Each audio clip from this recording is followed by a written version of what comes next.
Good afternoon, everyone. And for those joining online, welcome back to the Sustaining Access Conference. We're delighted to have you here. And thanks to all our guests for joining in person for today's panel on humanitarian aid in Afghanistan. I'm Marty Flax. I am the director of our Human Rights Initiative here at CSIS and Khosravi Chair in Principles Internationalism. And I'm delighted to be moderating this panel with a fantastic lineup of experts.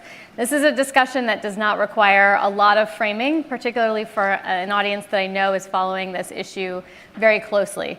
But I think it's worth reiterating that since the Taliban takeover in Afghanistan just over 18 months ago, the consequences for Afghan civilians have been dire.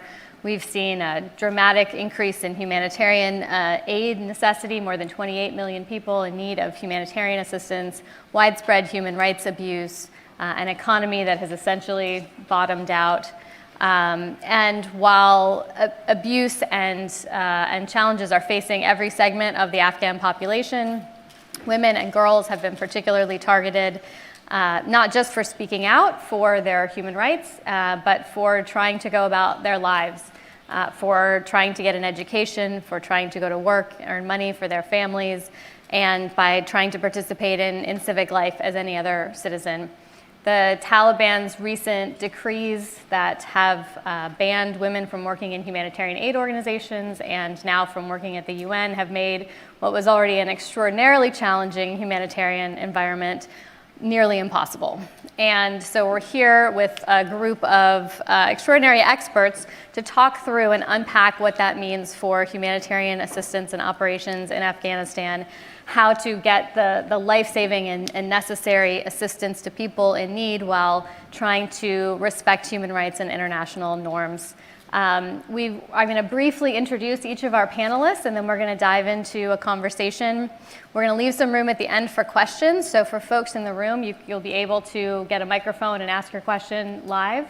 For folks who are online, there is a submit question button on our website. Please use it to send your questions over, and we'll get those up here on stage. So with no further ado, let me introduce our fantastic lineup of speakers. To my immediate left, we have Vicki Aiken, former director of the International Rescue Committee in Afghanistan for the past 6 years, literally until a few weeks ago, very recently on the ground, and we're delighted to have your real-time experience working in Afghanistan with us.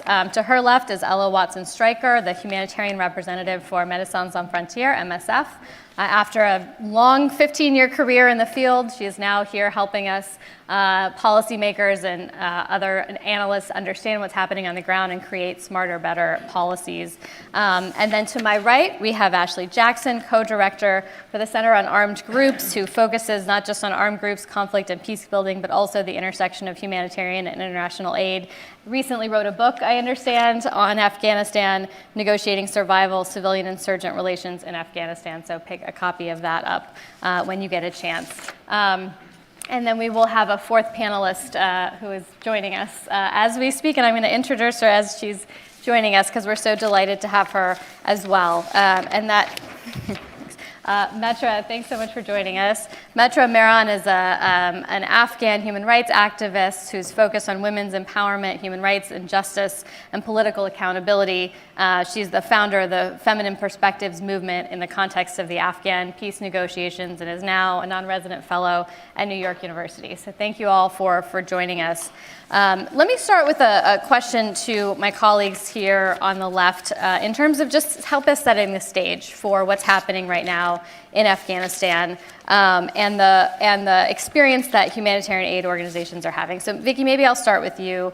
Just give us an overview of the challenges that the IRC has faced in providing aid in Afghanistan since the Taliban took over, and what has changed or evolved since the ban on humanitarian aid workers in terms of the impact on your services. Yeah, when the Taliban first took over, aside from the difficulties of getting cash into the country, which was incredibly difficult, access was better than it had been in the entire time I've been in Afghanistan. We were able to go into rural areas we hadn't been able to get to before. The safety and security was better, and in the initial meetings with the de facto government, they were open to whatever we wanted to do in the initial months. Yet we all knew that was a honeymoon period while they were consolidating. You also never heard from the emir, like the first 6 months to a year, or really until the girls' secondary education ban. And once that happened, things started to get more and more difficult for NGOs to operate. They started scrutinizing. They tried to bring back the monitoring and control plan on NGOs, which was proposed by the previous government as well. And then slowly started to restrict more and more of what we could do, till we got to December 24th, when they instituted the ban on female aid workers, which we all thought might come at some point, but we didn't expect it to happen quite so quickly, and specifically right after the ban on higher education for women. So IRC had suspended for 2 weeks, and then the Ministry of Public Health made it very clear to us that we don't know why you suspended, because there was never a ban for women in the healthcare sector. So if you're not going to go back to work, what are you even doing here? So we restarted our health programs first, and then gradually had to negotiate program by program. So not just in health and education, but in livelihoods and in all of the other sectors. We were able to negotiate, so most of the programming, at least in some places, is back up and running.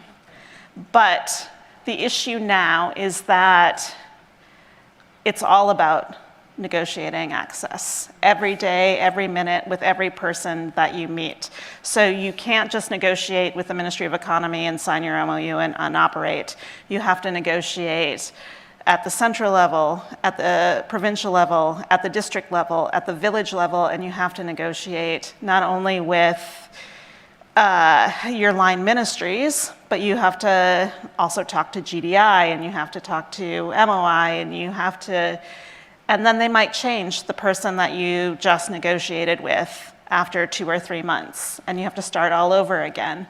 So while there is space, for women to continue working in different capacities. In some provinces, we might even be able to have them in the offices. In some provinces, they need to go from their homes directly to the field. And at any point in going out to the field, the women could be stopped they could be stopped by GDI, even though you have permissions from 5 other people to continue with that work. And one of the paths that we chose, because we had over 3,000 Afghan women working for us across the country. So the statements early on about we will not replace our women with men is fairly empty if you only have 2 or 3 women on your staff to begin with. It has to go beyond that. And many organizations took the stand that the red line, if you will be that we have to be able to deliver aid to women in a meaningful way. How that happens is negotiable.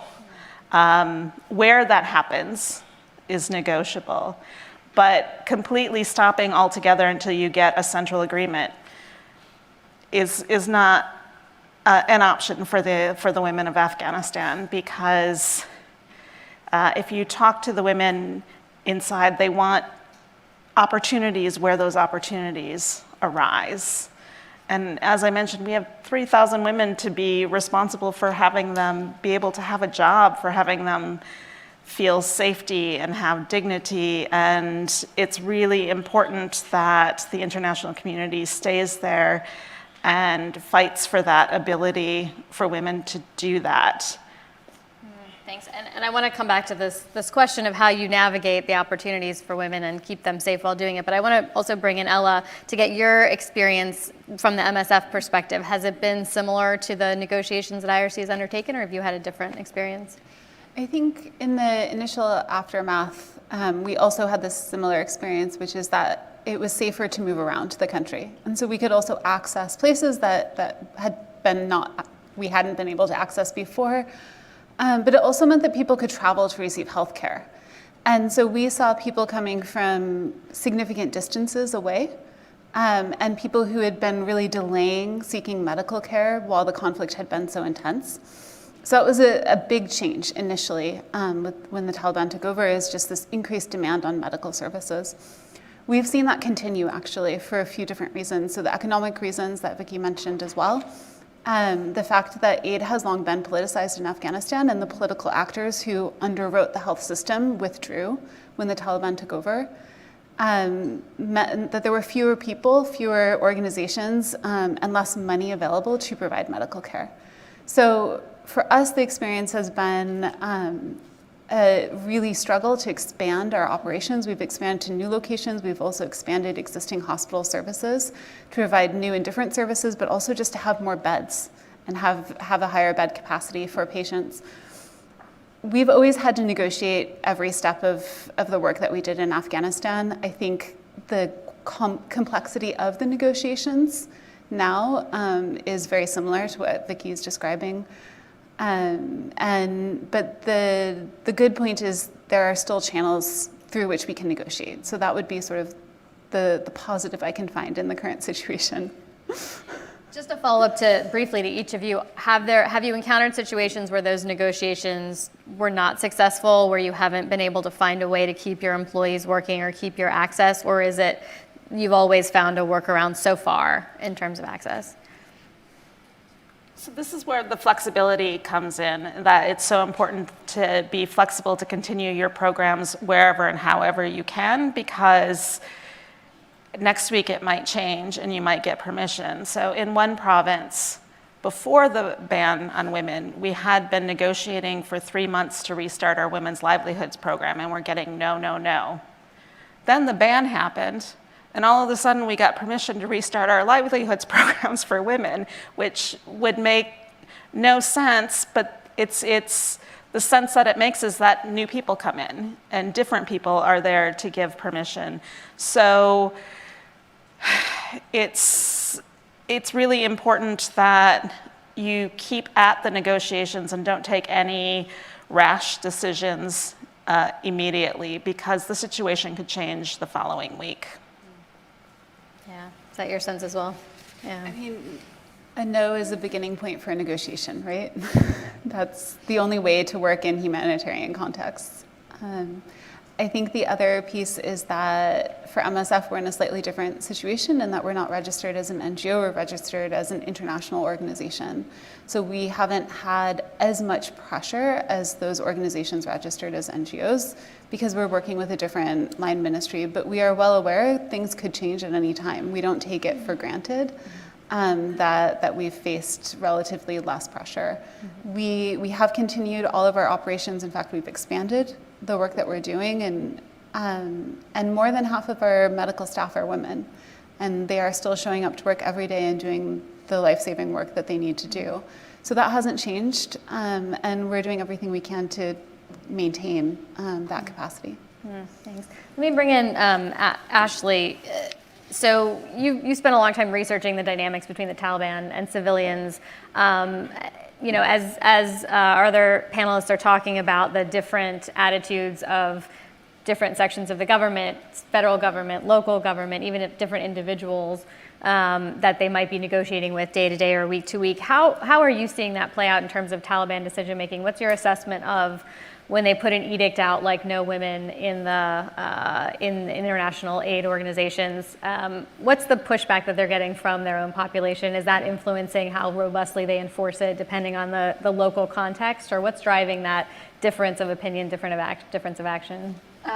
Well, the short answer is it's really complicated. And without getting too much into the weeds of Taliban dynamics or the political economy in Afghanistan right now, I would agree very strongly with Vicky and Emma. The space for negotiation is narrowing.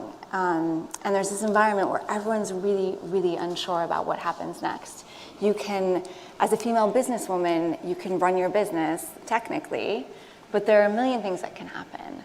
Or you're allowed to return to work, or you're allowed to do something, but you don't know what's going to happen next week. And I think this is what really struck me when I was last in Kabul a few weeks ago, or about 2 months ago.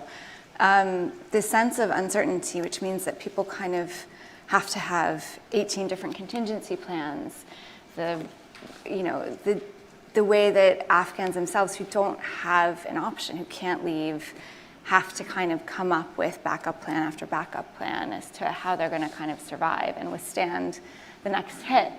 I think that said, though, the Taliban is not a monolith, right?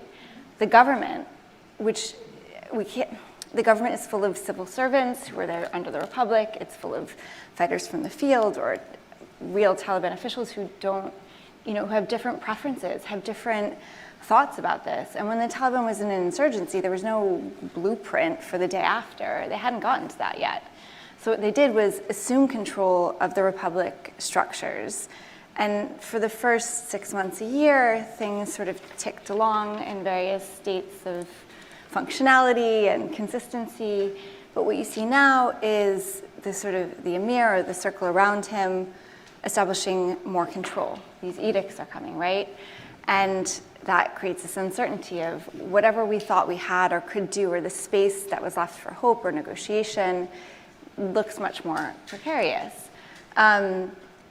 That said, what I think I was most struck by when I went back to Afghanistan was how much people were doing anyway, and how smart Afghans are, and how brave in terms of taking whatever room there is to negotiate and to push back and to subvert, and under great risk, and I don't want to romanticize it, but under sort of great risk and pressure, using that, not necessarily always marching in the streets, given how high the risks are, but finding ways, running women's shelters, doing things because they have to, because it's their country, just because. So I think it's a really nuanced picture, and yeah, I don't want to be too pessimistic because I think there's always reason for hope, and it lies in that, right? Yeah, I think that's a great opportunity, Metra, to bring you in and get your perspective on how Afghans are responding to this increasingly precarious and ever-changing environment, and where you're seeing real action that's working. And I'd be curious as well where you're seeing international action that has been helpful in coming in behind and providing assistance and providing necessary aid. So I'd love your perspective on that. Thank you so much. So thank you for the good work all of you are doing on daily basis inside Afghanistan. But things are very hard, and for us, I think it's emotionally torturing too. Because everything that we talk about, maybe at the bigger picture, looks fine, or at least looks as working with negotiations and finding a way around the decrease of Taliban. But then Afghanistan is very diverse, very localized, and then if you contextualize it, vulnerable groups, marginalized people, who are religious minorities, women, are not having access to humanitarian aid as much as they should. Even if because I personally, for example, work with women protesters, mainly the ones who are imprisoned and tortured. And then there is no way that we can get them money inside Afghanistan, even through Hawala, because they cannot go and get money. Now imagine their families, their extended families, don't have access to aid. The families of previous military people, they don't have access to any aid. Aid is not, there is many reports by local newspapers, Zan Times and Itlaat Rus has really good reports that to some of the provinces that are predominantly Hazaras and Tajiks, the aid actually doesn't go equally there for the people. And then even the aid that goes mainly to South, it doesn't go to other people, not to all people in the South, but mainly to the Taliban family members who comes from the South. So these are, when you see the context and contextualize everything, even if we feel that we are working around the decrease, it's de facto denial of access, to those aid.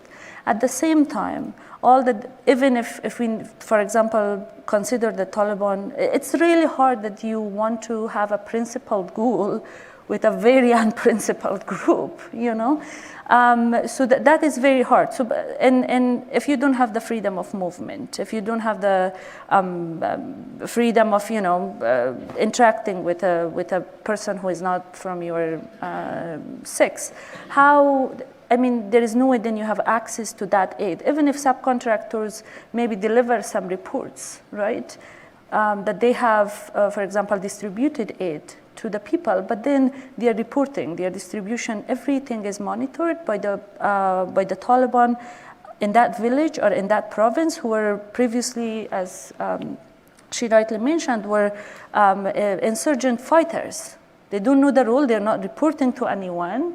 They're not even, and then the Taliban leader is afraid also to not go that much against them, because we hear this every day that if Taliban members in local level says if Taliban are going against whatever we used to do and we are doing now, we're just going to go and become ISIS, right? Daesh. So that is as simple as that. So that's why my focus has always been, we need to talk at the policy level too. Even this new humanitarianism principle that talks about, maybe there is a dilemma about it, but I think we should consider case specific, and in case of Afghanistan, we should condition aid in relation to its implications with the long-term political and human rights issues. That's my understanding. I come from Afghanistan.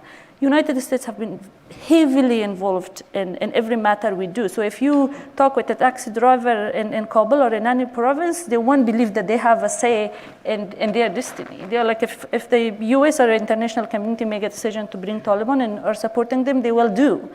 So psychologically, when 40 million or around 80 million on a weekly basis go to the Taliban and they take the picture with cash, and put it on their social media, how we expect people to resist, right? How we expect people to feel that there is a way for them to keep these people accountable. So I think women, marginalized group, religion minorities, LGBTQ communities that they're totally maybe gone now or hidden, are the ones that we need to also discuss when we are talking about aid. What bothers me sometimes is we always talk how we work around and decrease the Taliban issue, but we never talk about how we work around these issues of that we reach to this vulnerable group, that we reach to this woman. I think if we localize it, if we contextualize it, women and men and those people are going to find a way. So the most important thing for me as a person is that I be able to go back to Afghanistan, right? That my sisters living in there have a say. So that's why for me is we need to make sure that the aid that goes to Afghanistan at a bigger policy level should be conditioned, and then we shouldn't only be focused. We are like, everyone, when Taliban gives a decree, when Taliban regime, everyone accept it. And they're like, let's work around it. Why we never discuss that we shouldn't accept it sometimes, right? Because they are dependent to this money. There is so much leverage, I believe, that we can use that we are not using it. So I think for the long-term, humanitarian aid is not something that's going to help Afghanistan. We cannot sustain that country with aid forever. But in the short term, I think it's important, as much as we talk about finding ways to work with Taliban, is finding ways to empower people. So Taliban have to be, responsive to the people at some time if we empower them, if we listen to them, if we allow them to navigate their own cultural, social, ethnic ways that they have within those communities. Yeah, thanks, Mitra. So this question of leverage is one that often comes up. Do we have tools and resources internationally to influence the Taliban? The UN last week said that it's making plans to pull out of Afghanistan if the Taliban doesn't reverse its ban on women working for the UN. I would love to get all of your views about if you care to weigh in on, is that the right move? And then for the folks who are working in this space, what are the implications of that for you on the ground? What will that mean if the UN pulls its staff out, its financial transaction support and things like that? I don't know if Ella and if you want to come in. Yeah, or if you want, at least on the second question. Yeah. The UN isn't going to pull out in May. They aren't. A lot of that has been going around, was based on a Guardian article that was based on a misquote. So, nor should they. It's important that So if you look at the 1990s when they took a very hard stand saying, the Taliban saying they're not going to educate women, so we're not going to fund education at all, and yet there were so many schools for girls that were actually there and happening and weren't struggled to get funding. So what they should be doing is looking at how can you fund those actions that are being carried out in a principled way, that are reaching ethnic minorities, that are reaching women. That's one. The other is we are absolutely terrible at localization. I mean, they were talking about the grand bargain this morning. I'm sorry, but we have a very, very long way to go. If you give money to one or two big local NGOs and call that localization, that's not really localization. That's just a replication of what's in the system. And unfortunately, one of the things that happened when the Taliban took over, all of the programs that we're funding, these really small, truly local, maybe only existing on working on sexual and reproductive rights in a district in Lochman, for example, women-led organizations all lost their funding. It was all cut off. And now getting humanitarian funding is not easy. Yes, they're trying to develop programs for women-led CSOs that will just fund their ability to exist, like $5,000 or $10,000, some of them. That's all that they need just to maintain a civil society. But getting them that money with all of our compliance and everything else that has to go around that it's September 21 and now we're in April 2023 and we haven't really figured that out. And meanwhile, these organizations are dying. And we're losing the civil society that has been built up. And it's those organizations that are on the ground that we could use in monitoring and evaluation to ensure that women are getting the aid that they need, that it's not all going to the families of the Taliban. But we haven't figured that out yet, and that's where we need to put our energies. Do you want to come in on that? The UN leaving would be catastrophic, but I agree, this is not the thing to focus on. The thing to focus on is what it means for the UN to stay and how they can best work. And one of the things that governments need to do is not use the UN as the political actor at the same time that they want them to be the humanitarian actor.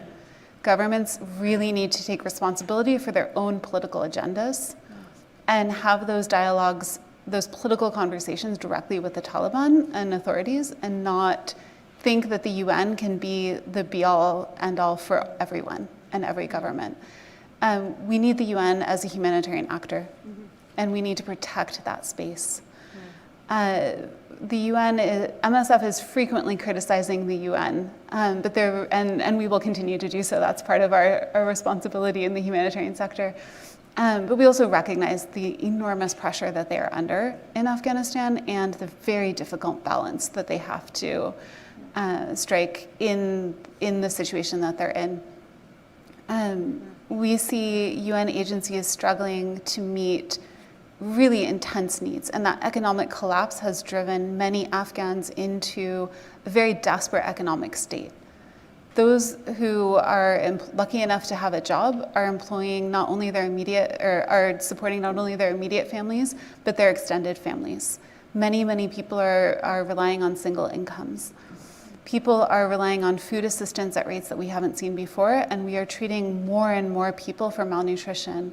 Not just children, which is sort of the first group to experience malnutrition, but we're also seeing women in states of severe malnutrition. So we really need to be focused on getting people the assistance that they need to survive, and getting them the assistance they need to continue to live in dignity.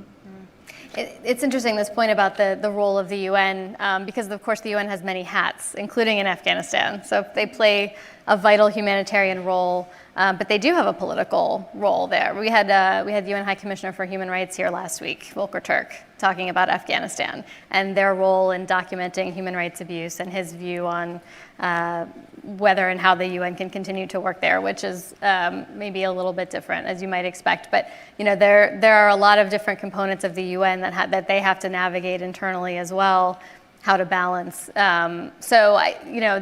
while I understand the point about the humanitarian role that they play, I wonder how, if and how that's from the perspective of engaging the Taliban, can you really separate out the other responsibilities that they have at the political level? Can I just Yeah. follow up on that? Yeah. I think that there's a difference. When you're putting the political and humanitarian responsibilities in the same person often, how do you expect the Taliban to realize, oh, he's here with his humanitarian hat on, not with his political hat? That's one thing. But the other thing that is happening is that since the international political actors have all left Afghanistan, for the most part, with the exception of the EU, the Taliban are turning to the humanitarian community and the humanitarian UN agencies and treating us as if we are the representatives.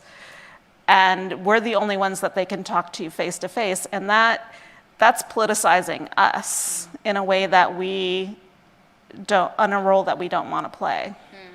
That's an important point. Actually, I'll bring in Metra as well in a moment, but actually I want to ask you this question too in terms of how the international community can more effectively engage the Taliban in terms of where you see opportunities for leverage and who are the right actors to wield that leverage. It's obviously not the humanitarian aid community to negotiate the political situation in Afghanistan, but who do you think could effectively engage them?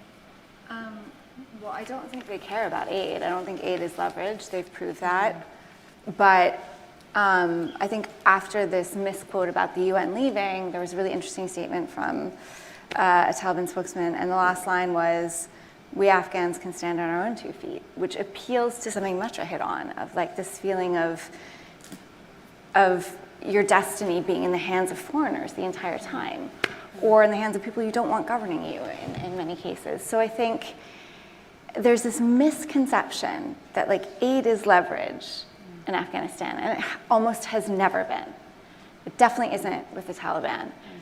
And what I find really problematic is when governments who claim to care about the Afghan people, claim to care about the situation, maybe in fact do, use aid and politicize aid in ways. And we've seen humanitarian aid, well, it's always been politicized in Afghanistan, but this is a new phase of it, the kinds of conditions that are placed on it, the fact that donors kind of leave the UN and leave humanitarians out in the open knowing. I mean, if you engage the Taliban in a political process, no one really has much optimism in terms of that being successful, but you would release the pressure off of humanitarians. If you think these bans on women are just about Taliban ideology, you are dead wrong. They're about politics. And yet everyone's dealing with them as though they're this kind of, oh, we can find workarounds, which is I think, important because people still need healthcare services. And again, if the Taliban doesn't care, you're really just punishing Afghans. And you're using that to make a stand in the absence of actually having a political strategy to help Afghans. And the same with Vicki's comments about localization. Look, if you wanted to help Afghan women, if you wanted to help these community-based organizations, you would have done it a year and a half ago. But you aren't. And so a lot of that, like these empty statements, there's so many ways to kind of try to stand up for your principles in an impossible situation where there are very few right answers about how to solve it, I appreciate.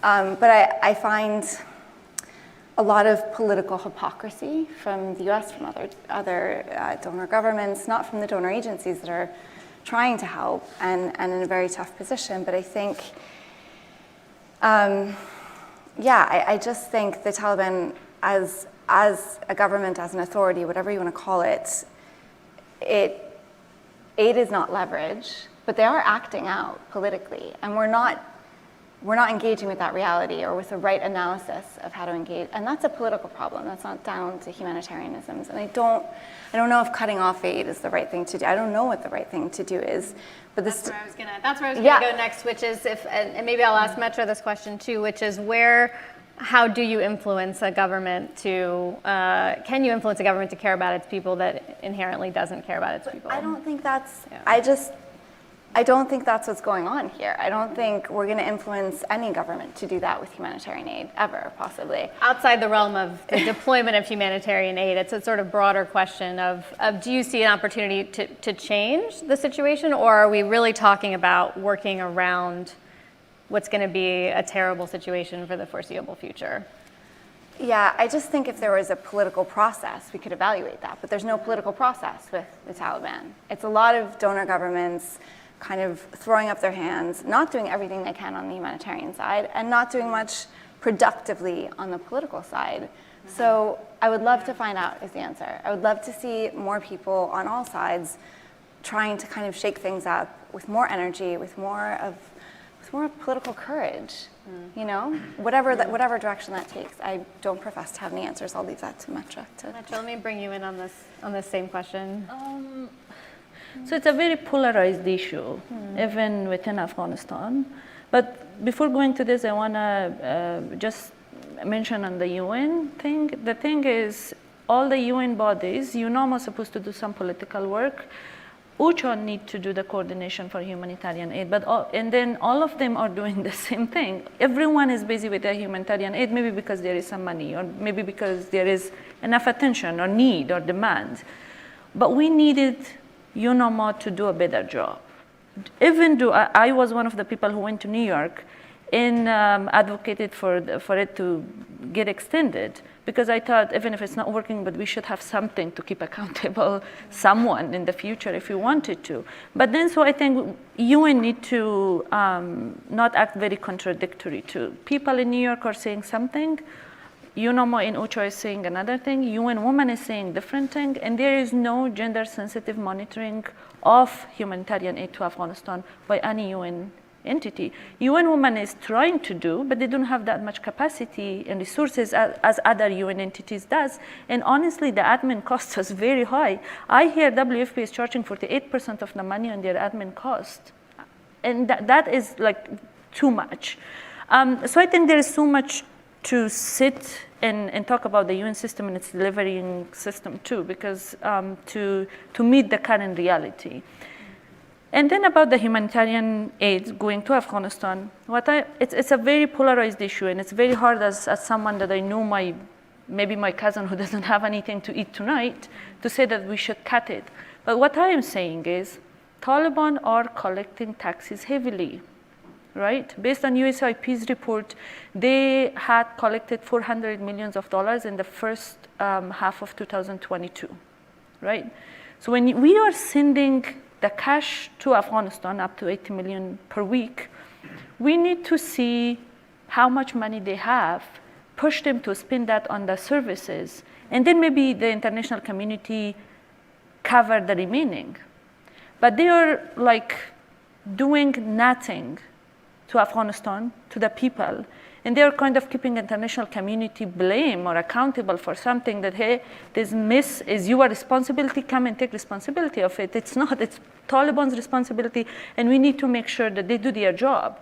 So what I am saying is they are collecting money from that people, they have income, and that money is being spent on strengthening their military operations, their internal divisions of Kandahar and Kabul, are growing, and then I think the Kandahari people are spending a lot of money to create more military capacity to take care of themselves in Kandahar if there is a clash between them and Kabul people, because more of military resources and everything, I think, is based in Kabul, for example, the Ministry of Defense.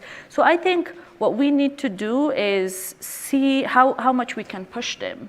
And then for the leverage, I'm not saying it is a leverage we can use, but there is room for it, to use it. Because when they started lashing on the streets, the aid got cut for a week or so, and then they have now stopped lashing people.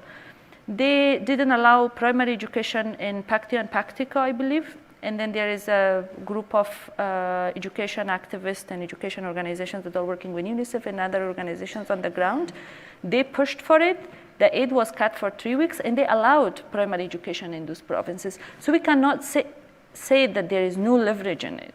I think there is, but the thing is, if I agree with you guys that if the countries act as they should, so for example, I think US or maybe other countries want to push back because of the Ukraine and want the UNSC and UN to do the job.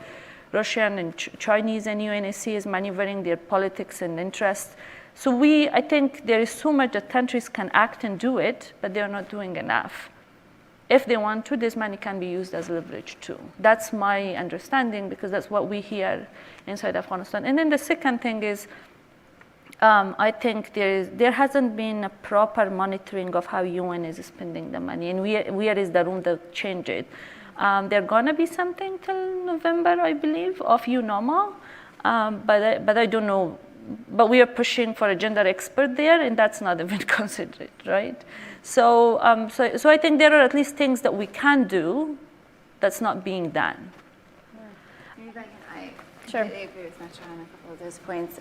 In particular, you sort of talked about that community pressure. I didn't want to say there's no lever anywhere. I think if there is leverage, it lies with the Afghan people, not necessarily foreigners. There are people who have influence over the Taliban, but I don't think enough has been invested in trying to figure out, is it tribal elders from a certain place? How do you, and what will they use that leverage for? What kind of battles will they fight? You know, obviously, I think in some communities it's stronger, where if the Taliban cuts off education for girls, they're gonna continue on, or they're gonna push back, things like that. Yeah. So I don't want to be too hopeless about this. Well, so I do want to ask this sort of question more about tools and resources than leverage. And we spent some time, I know, here in our program at CSIS and others, thinking about how the situation parallels the late 90s and early 2000s and this trajectory of Taliban increasing restrictions, cracking down. You alluded to this earlier, Vicki. But we're also living in a very different time. We're living in a very different era in terms of technological tools, for example, that are available that didn't exist or weren't widely accessible 20 plus years ago. And so I'm curious to hear from Vicki and Ella, how has the digital economy, how has digital technology changed the way, if at all, you're able to provide aid to support access, whether that's access to information remotely more easily than in person where places it's difficult to move. Digital cash is certainly something that people have been talking about, cash transfers and things like that. How much has that been useful, if at all? And on the flip side, and I would love all of you to come in on this, are you seeing risks there as well in terms of the reports we saw early on of the Taliban exploiting databases full of personal information, or using technology to track people and target them for abuse and things like that? In terms of the digital economy, it's not a viable alternative for Afghanistan. I mean, we've tried, we've experimented with digital cash as a way of delivering, and unless you're in a very urban center, or unless you're doing something very specific like paying salaries, it's just not there yet.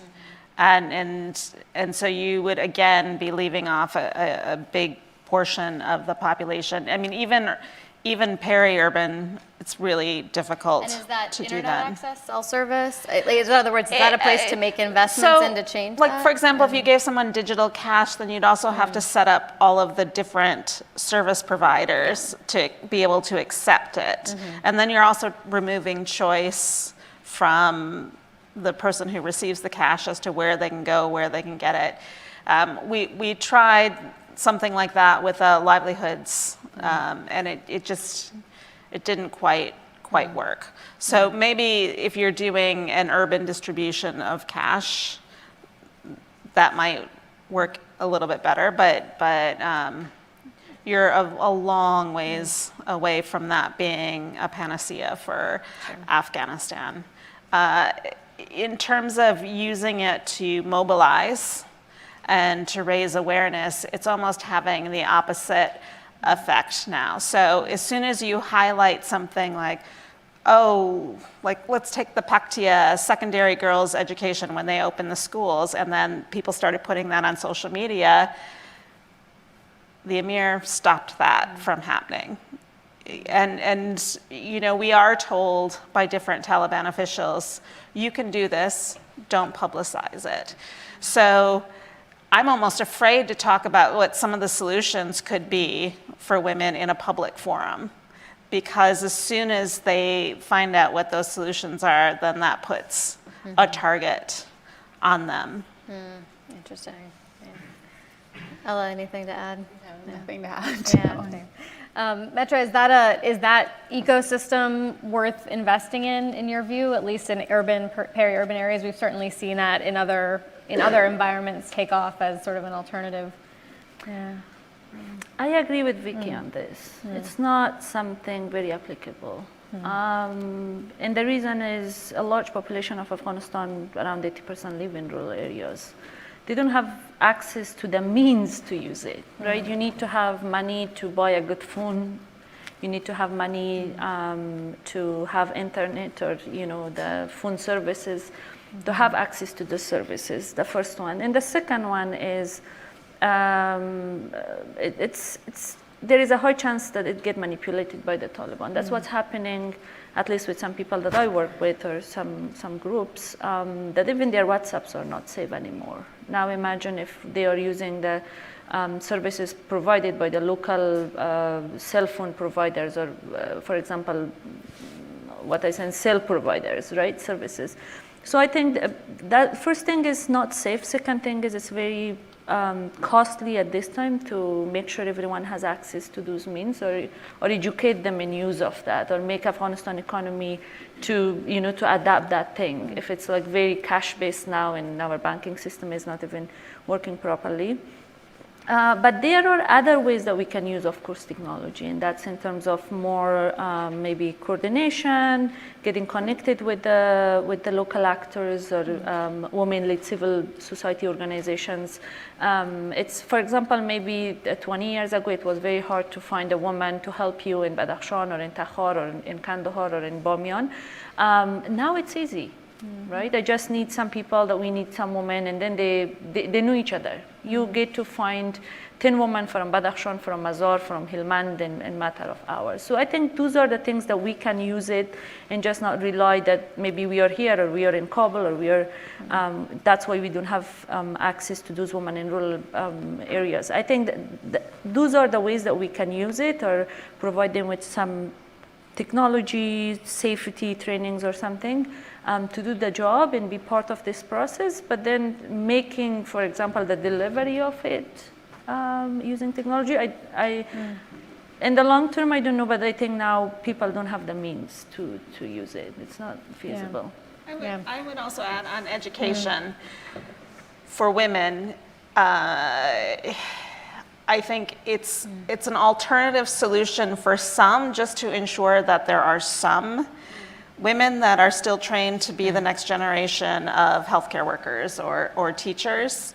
There are ways that, we learned this in COVID. They use this as a form of education as well, using tablets offline, and then it's complicated and you can't do it at scale, but it is a way to, more should be invested in it because some is better than nothing. Yeah, so we're getting some great questions from our online audience. I'm going to start with a couple of those, and then if folks in the room have questions, I'm not sure where our microphone is, but someone, there's a microphone here, so I'll have you raise your hand in just a minute, but let me bring in a couple of questions from the online viewers. And so the first one is, do you think we moved too quickly to take advantage of the honeymoon period early on in the Taliban takeover, and in doing so, made mistakes that possibly played a role in triggering the restrictions we see today? Could we engage more cautiously earlier on? Is there a lesson to be learned there? There's a lesson to be learned. Yeah. Like I did interviews with people, well, I won't say where, but who were talking about their reticence to engage the authorities in the first 6 months or a year. That's not true of everyone, but they didn't take advantage of that to learn about them, to better understand them, to perhaps then better understand what might have been coming, but also to start to kind of educate them about humanitarian principles, about these really basic things. And people might be cynical, like, what would they have cared anyway? But we'll never know. We'll never know. Because I think there wasn't that effort to sort of take it seriously and, okay, this is an authority that is now pretty much unopposed. We have to work with them. They've been a force in the sort of Afghan politics and conflict for the past 2 decades. This is an opportunity to have a conversation, to gather information, and to get across what we're doing. All of that came like a year and a half later. There's no concerted UN humanitarian engagement strategy action plan. It's all kind of reacting to each decree, each hit. And I think that is a missed opportunity. And that is a consequence of 20 years of being more aligned to the government or not investing in that neutrality principle. But I also think it's one that's, you can start now. You can start now and try and assess what you could be doing differently. I think there could be much stronger UN humanitarian diplomacy in the country and abroad that isn't reactive, that is much broader. Some organizations, MSF, IRC, do it much better because their track record in the country, and a lot of national organizations do it incredibly well because their track record in communities allows them to speak with this integrity and credibility to local authorities, to national authorities. Is that going to change this direction of travel, this path that we're on? No, but it's worth doing that to invest in what comes next, to invest in whatever the future holds, and make sure that you continue to press on things like humanitarian negotiations and the principles. And this morning we were talking a lot about humanitarian principles and the investment in it. Well, there isn't a lot of investment in frontline aid workers being trained on those kinds of things, and negotiations in these situations, or in providing mentoring or support. And those are the people who really, really, really need it right now. Interesting. I'm just as sort of reframe the question to you. Was there a missed opportunity for engagement at a higher level on humanitarian issues early on? I think the question originally posed was, sort of, did humanitarians move too fast in expanding their work in maybe Afghanistan during this honeymoon period? But I guess the opposite question is also true. Was there a missed opportunity to engage at a political level on humanitarian issues early on? Would that have made a difference? Yes, Yeah. and in fact, that was what I was going to say. I would flip that question because I think we moved too fast in the other direction where, shutting down Sehat Mandi, for example, instead of, keeping that going and taking a breath and maybe figuring out how to re-examine it. But also, many of the new programs that were then proposed were just the same exact programs that existed before and were being proposed to just implement them without analyzing, like Ashley said, what the new situation is and how that would actually work.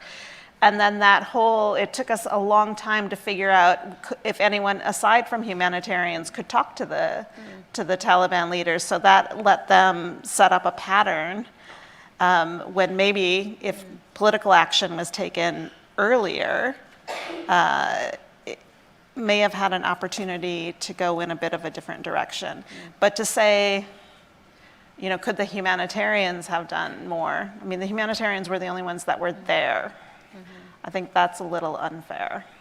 I think there's Thanks. also, you have to take into account, sorry, just quickly, Yeah. the Taliban's really suspicious of aid actors, and they have the worst possible view of aid actors as corrupt, as ineffective, as aligned to their enemies, and so on. So my sort of saying that there could be more engagement is not, this hope that it would radically change things, but it would. I've heard story after story of how that kind of engagement sort of allows space for a different conversation with a local official who could make your life impossible or shut down your program. And so that's why that engagement matters, I think. So maybe at the local level, I think it's an important distinction probably between those local officials who maybe have not engaged with the international aid community versus the Taliban who have spent plenty of time engaging with international actors but and not the ministers in not a lot of the ones Not at the all top of them, level. right, Like but very few of them actually have. And Yeah. I think that's an important, it's not, yeah, I just don't want to overestimate if we open their eyes to the benefits of humanitarian not- assistance, yeah. they would suddenly become welcoming of No, I'm of not our saying actions, that, but I'm just yeah. sort of echoing Jan's comments this morning. It's what we do. It's what humanitarians do. You Yeah. keep talking. Yeah. Let's go to the audience and see if there's any live questions from participants in the room. Just raise your hand and she will bring you a microphone. Yes, please. Hi, Ellen Bevere from CARE. I think Vicki touched on a really important point earlier when she said that when we do localization, we're often just replicating INGO structures. And so my question for both Vicky and I'm so sorry, I forgot your name, Metra, sorry, is in the access negotiations that we're having sort of piecemeal at the local level, are we only making space for INGOs, or are we making spaces that can also be used by those sort of smaller, more subversive local NGOs that are more likely to represent women, people with disabilities, minorities, LGBTQ+ individuals, et cetera? Thank you. Do you want to come in quickly and then we'll turn to Metra? Because I think I didn't get the last part of the Are we making question. space in that localization conversation? Are we really making space for really local actors, not just sort of big international NGOs that we're replicating on the ground? If I hopefully interpreted your question. Are those negotiations that we're having at the local level, are those just benefiting INGOs, or are they benefiting local groups as well, like keeping space for? When you're negotiating access, humanitarian access, are you really creating access for local actors or just the big international NGOs? So I think it varies, the progress on that. And I think not enough of the international actors have local partners.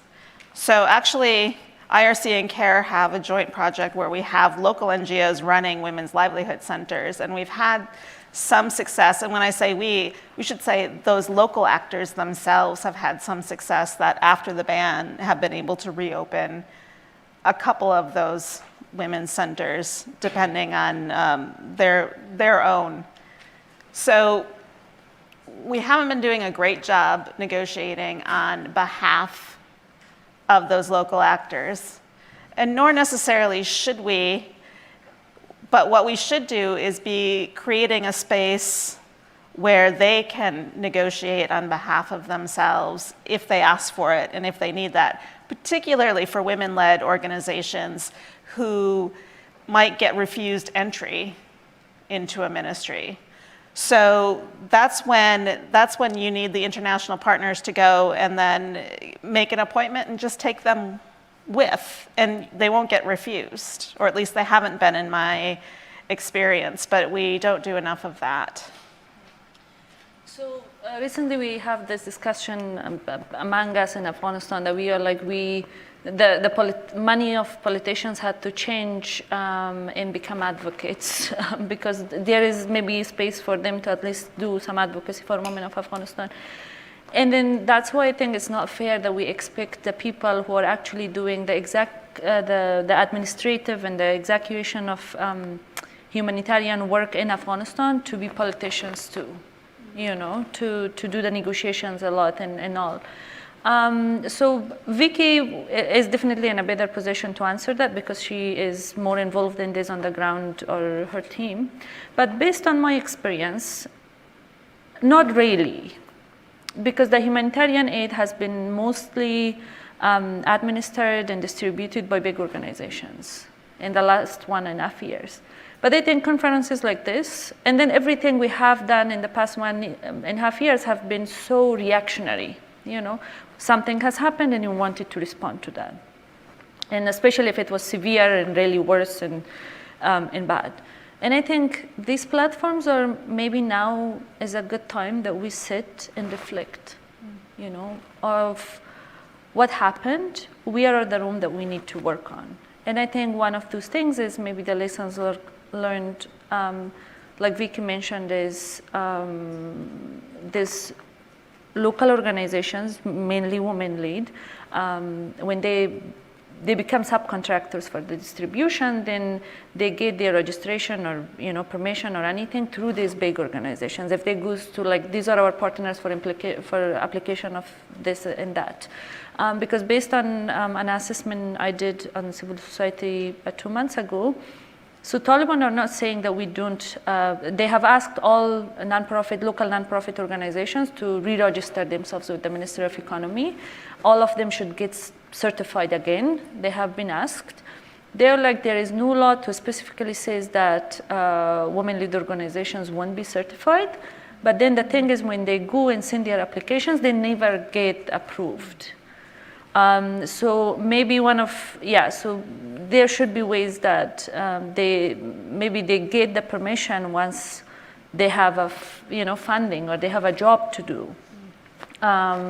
And I think, or some other ways are like, this specific aid is for women, so women should distribute it. Or we have maybe one of the countries that have the largest number of widows in the world.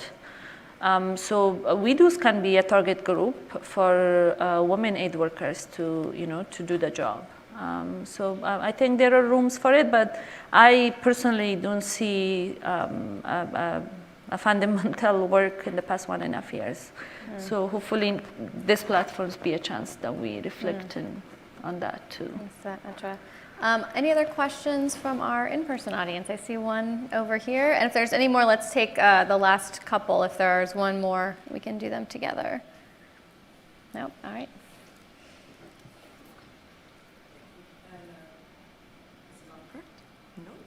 I don't think it's on. There we go. How about, there it is. Thank you both all for everything that you've been speaking regarding this issue in Afghanistan. I specifically wanted to target my question to Metra and to Vicky and Ella, if you don't mind. Quite a few things you've spoken about in this conversation has been about both being able to leverage aid and how certain doors have closed where others have opened, and trying to sort of navigate this very challenging morass. I wondered if perhaps you could speak on that within the health side, particularly as we're looking at vaccinations and polio, because I hear what many of you all have been saying, that some of this is political, some of this is leverage, and some of this is rather complicated, but it feels like that particular issue on health falls into a rather complicated space, and I wondered if you would give your inputs as to what you're seeing now within polio and the blocking off of women from being able to engage, who are really supporting in that area, if that falls within either one of those camps, and perhaps opportunities that you see moving forward where that could be improved. Thank you. Ella, that's probably a question for you on vaccines. You might know the polio one more specifically. Sure. The polio one is very complicated. So when the Taliban first took over, it actually got easier for a short period because the pockets of resistance were often in their areas. So in initial conversations with the MOPH, I think there was progress made. However, and now I can't remember timelines, right? So there was a period where women vaccinators in particular were being assassinated in certain areas. And I think ISK has now picked up the whole anti-vaccination part and sort of taken the lead from the Taliban on that. So it's still very dangerous to do vaccinations, but then you have had recently, in the last several months, the Emir has decided he doesn't like community health and mobile health teams. So that is how you primarily do vaccination. So a lot of work has to be done with, vaccinators are often couples, or brother, sister, husband, wife, father, daughter. There needs to be more education that it's not Western organizations. And when I say Western organizations, they also view Afghan NGOs as Western organizations quite often, and think that they're going around telling women how to divorce their husbands, not how to vaccinate. So there still needs to be a lot of education at the local level about vaccines and why they're important. So there hasn't been substantial improvement in that, I'm afraid. Do you want to add? I mean, I think to be clear, polio vaccination very specifically falls within the World Health Organization's remit, so it's not something that MSF is providing, but health is a unique sector in Afghanistan. It has been historically more, and when we look back in the 90s as well, it has been more protected as a space for women, and we have no guarantees that will continue, but it is an opportunity, and it remains the way that our staff are coming to work is they are saying we are working for MSF, we are going to the hospital. And that's a way that our staff are able to actually negotiate through situations where they might otherwise be harassed. And so I think the health sector is in a somewhat safer place. And part of that is because we have a humanitarian approach and we are working in a principled way. We are the doctors and nurses to the Taliban and their families, as well as to non-Taliban and their families. And that is a really important element that has always been part of our conversations and our negotiations with the Taliban. Before they took over, we were negotiating with them that they would honor and respect the way that we are working, that they would uphold the agreement that we had with the previous government when they took over, that they could understand and continue to protect those health spaces. And that's a really important, when we talk about depoliticizing aid, that's why. Because we need that space as humanitarians to say, we're not part of your political conversation, we are just here to provide medical care. But you need to, can you just add on that? quick, yeah. Just really quick. We need to be careful by saying that health is a protected sector, because Taliban very much recognize health facilities as being a protected sector. When you're creating a community where it's getting harder and harder for women to leave their houses, community health is more important, mobile health is more important than ever if women are going to have equal access. And so we need to keep an eye on that. Yeah, so that's... And I mean, thank you, because that is a big concern, is that we see these attempts to erase women from public life, and that is one of the ways, is to intervene between women and their ability to seek that medical care. So that's a good segue to the question I want to end to each of you with in just 1 minute or so, which is, I was going to ask you sort of project out 5 years, but I think that's way too far to be able to project in Afghanistan.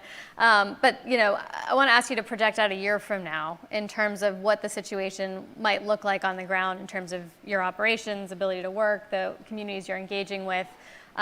What, if you have a sense of that, that you want to share where the direction of travel might be, and then what is one thing that you would like to see the humanitarian community do now to get ready for where we might be a year from now? So maybe I'll just go down the line. I'll start with Metra and give you the first shot at that. It's very hard. I believe it won't change if we don't see any change at the political level. If there is no, bigger political discussion for resettlement or something, all people of Afghanistan agree on a government structure or something. But then it will get worse because Taliban are getting more established. They know the system well. They know how to use the institutions and the, physical power of their military to implement their and get harsher on their restrictions or limitations. And then we are hearing that the Kandaharis is not, they are very fundamental in their beliefs. So he issued a decree based on what he believes in. And he is, I think, working a lot on building special forces around him to keep these things more restricted.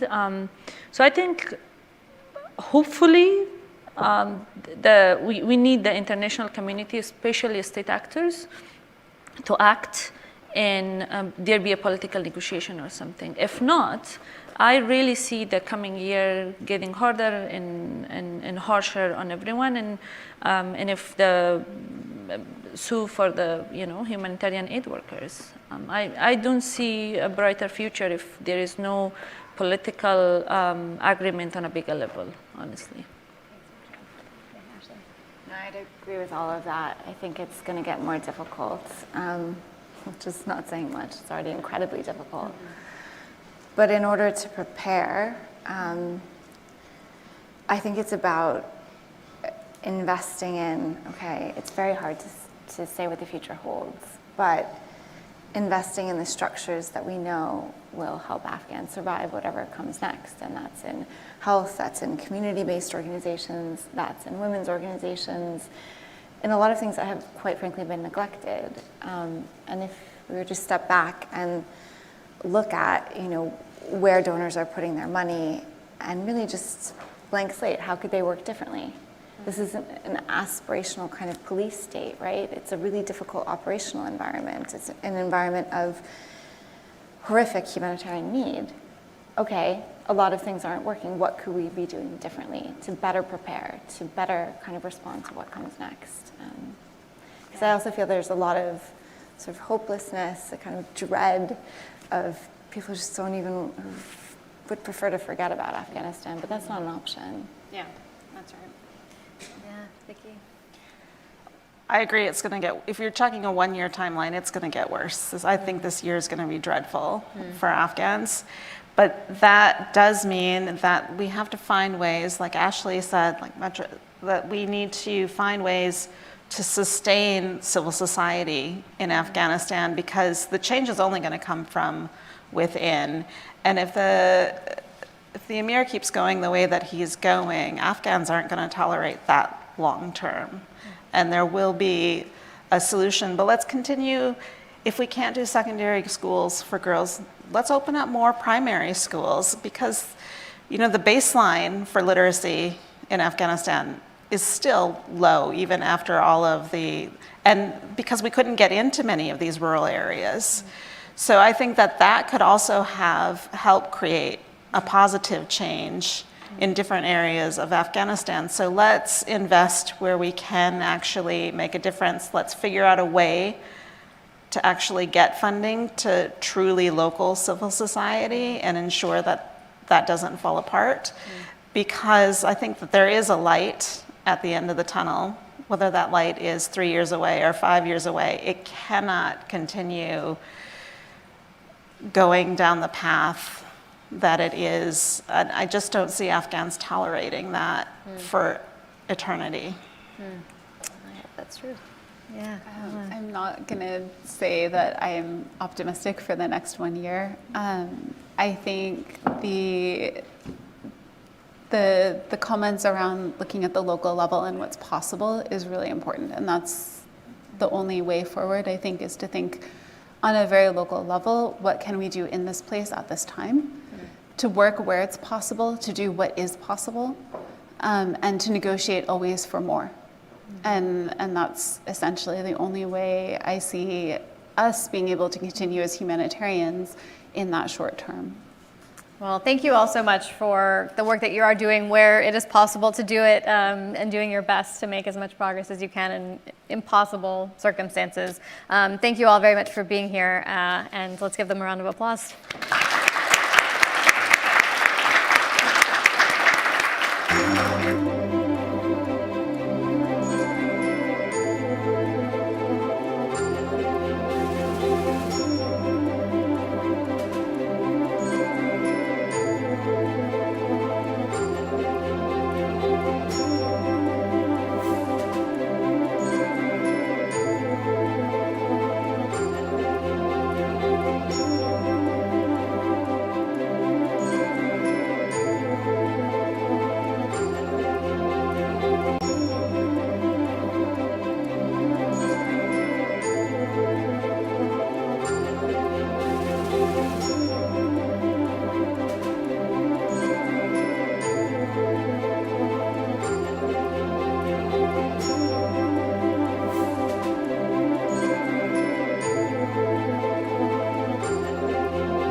Thanks so much, everyone.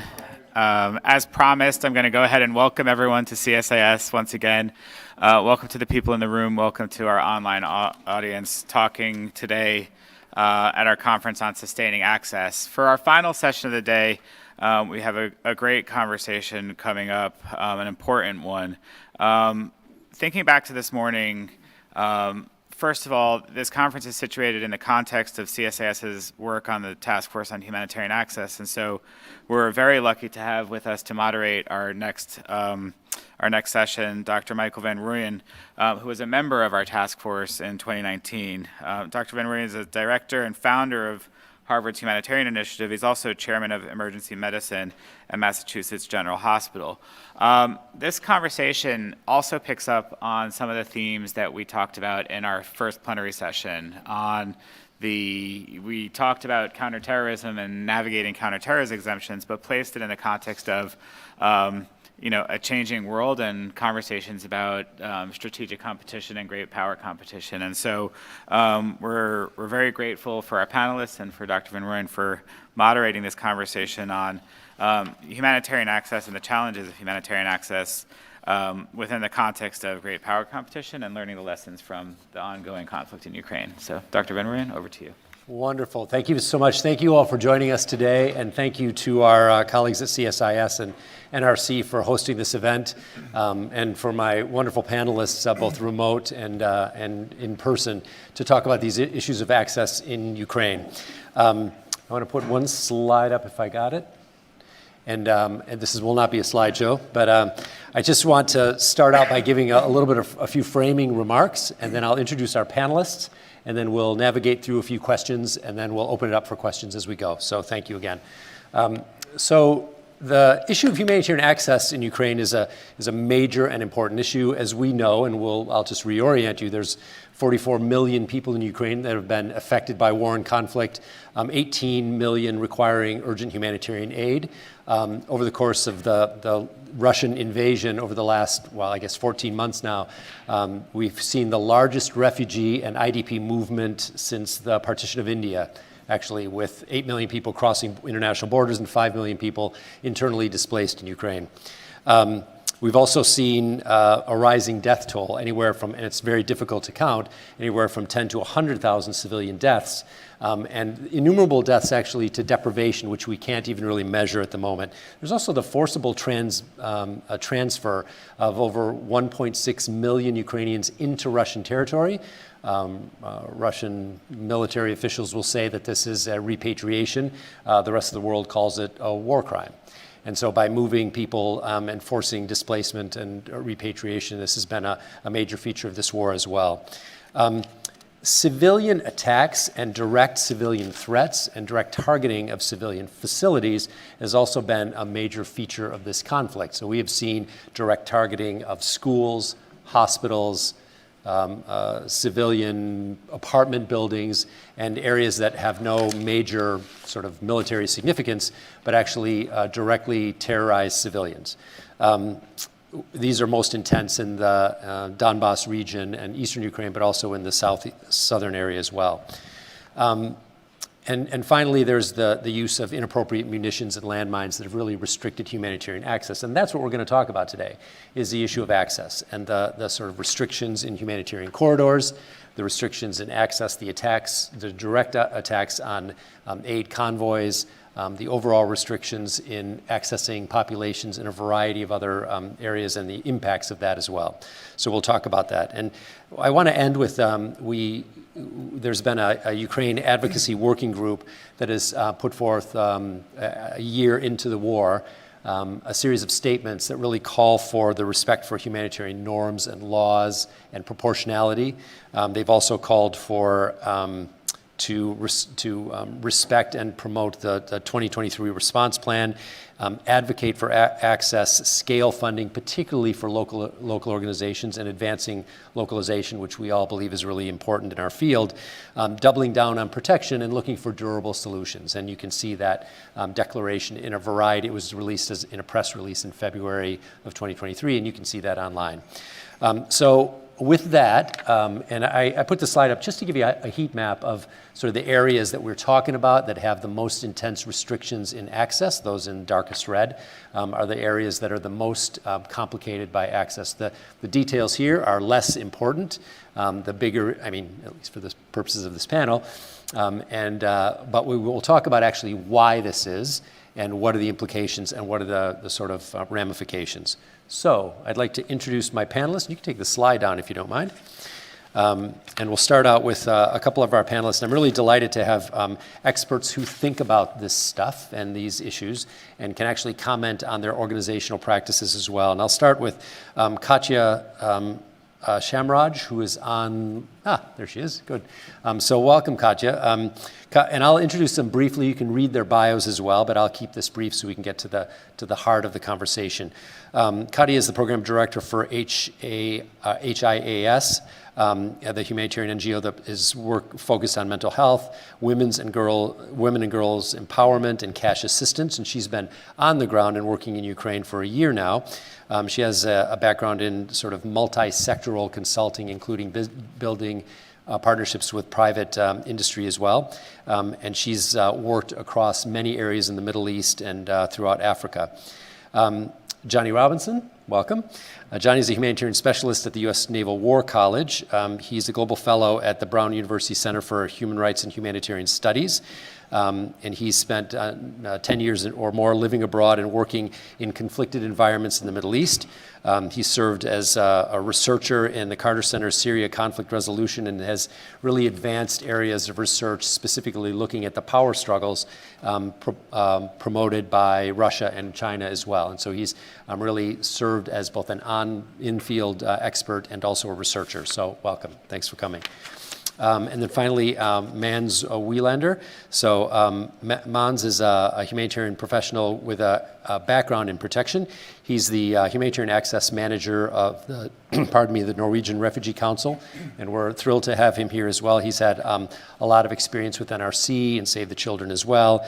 He's was part of the team to establish the Nonviolent Peace Force in the New Country Mission in Iraq and served in many frontline areas. He's also served as an intelligence officer for the Swedish Amphibious Corps and for CEDA, as well as many other roles. So welcome and great to have you as well. We're going to target some of the questions to the expertise of our panelists. And so I'm going to start us off by asking each of the panelists to give us some opening remarks. We're aiming for a few minutes of opening remarks, but with a focus on the particular first question at hand, which is, what progress has been made in the opening and maintaining of humanitarian corridors in eastern and southern Ukraine? What are the primary barriers, and what is your organization and your sort of research showing us? So I'll start out with Mans and get your opinions. Thank you. Thank you, Michael. My mic is on. Might take a little bit more than 2 minutes, but you'll have to stop me if I take too long. Because indeed, humanitarian corridors in Ukraine has been, there's been a lot of talks about the corridors, though we've seen very mixed results. In fact, we've rarely seen the corridors that has been implemented to actually provide the safety and guaranteed safe passage that we would like to see. I just kind of want to say, the very foundation of humanitarian corridors is based on two basic requirements. One is engagement between the parties to the conflict, i.e. diplomatic relationships, and then practical commitments to IHL.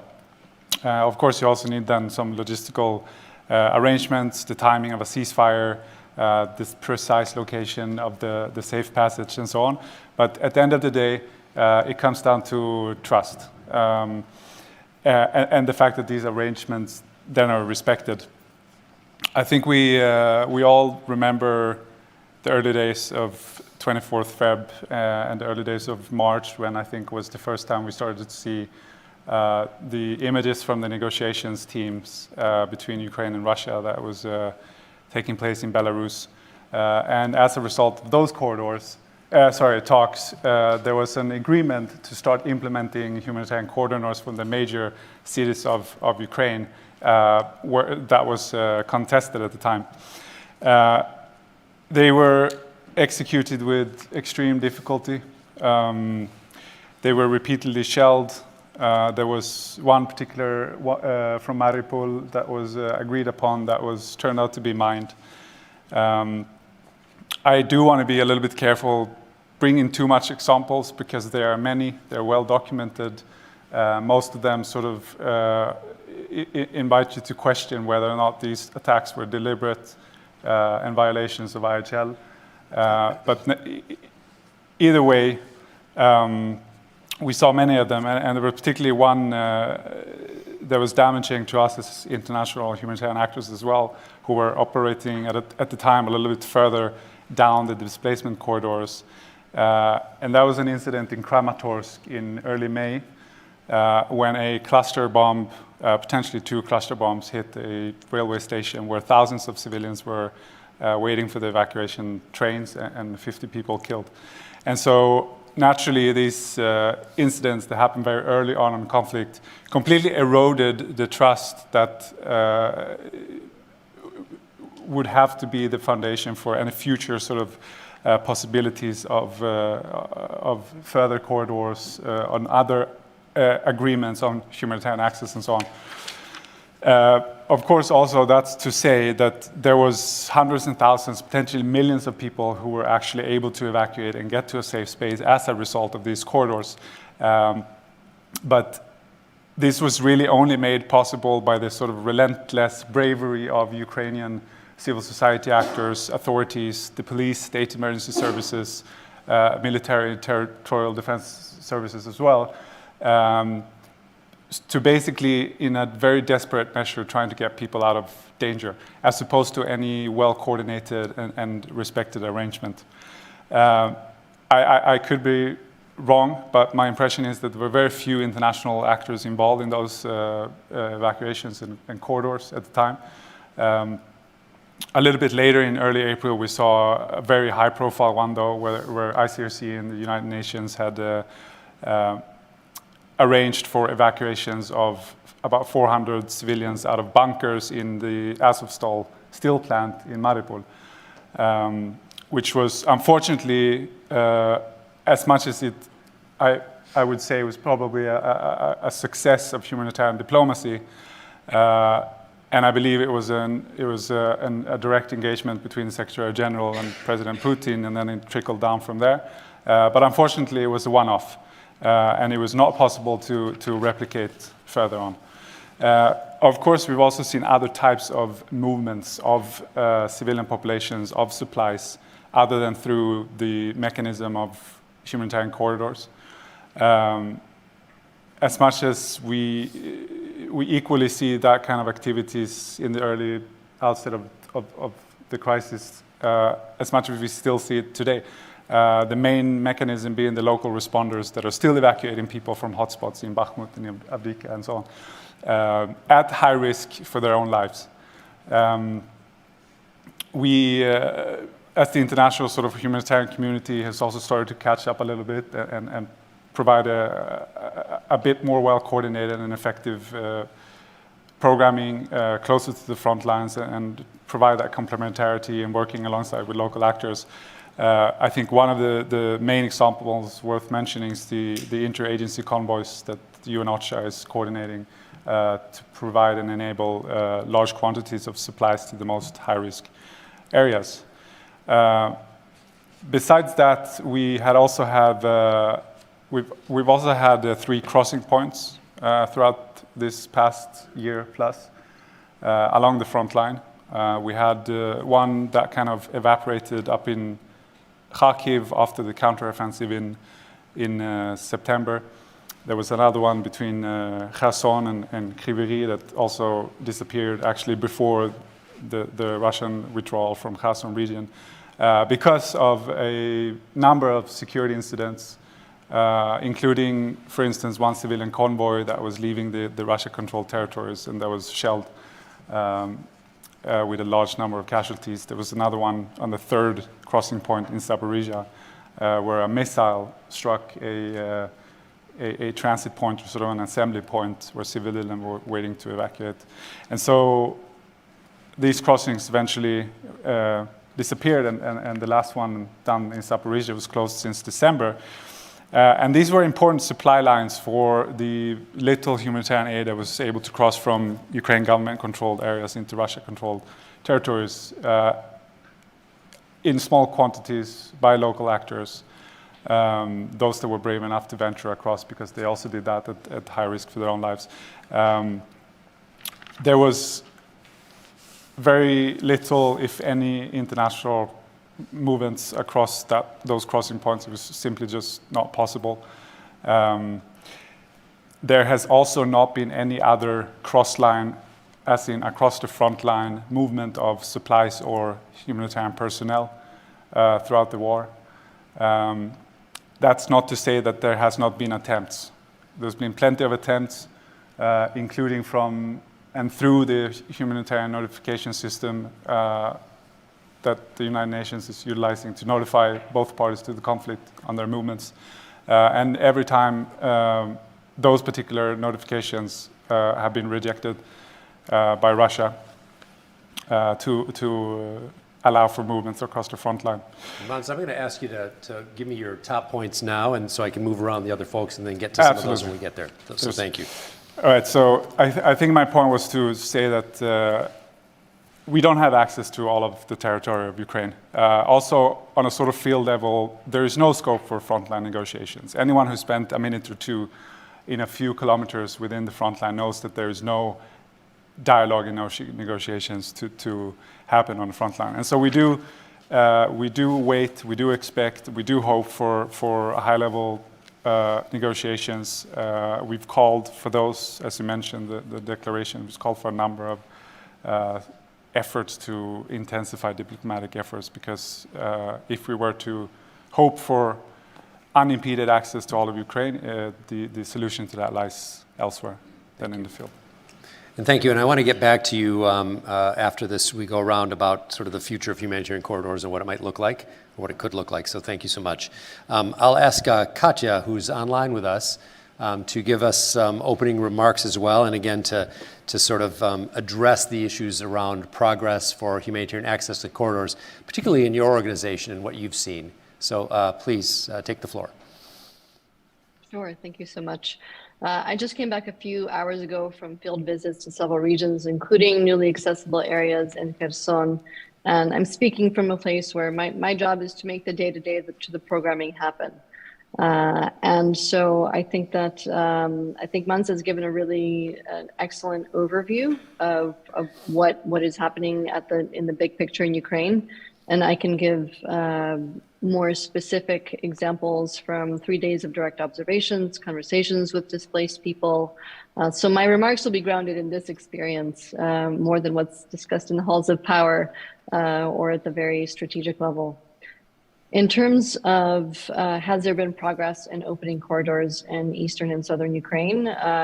As far as areas under occupation, I've not heard of any regular corridor other than those that Mans mentioned, but again, they are very sporadic and insecure. So there have been many of the IDPs that we serve, they did come through corridors at great risk to themselves early on through not necessarily organized corridors, but more informal networks, often operating with usually small actors, local actors on the ground, without much support from the international community, because there is such a fear of risk transference and a reluctance to provide support to organizations or people or volunteers who are putting themselves at risk.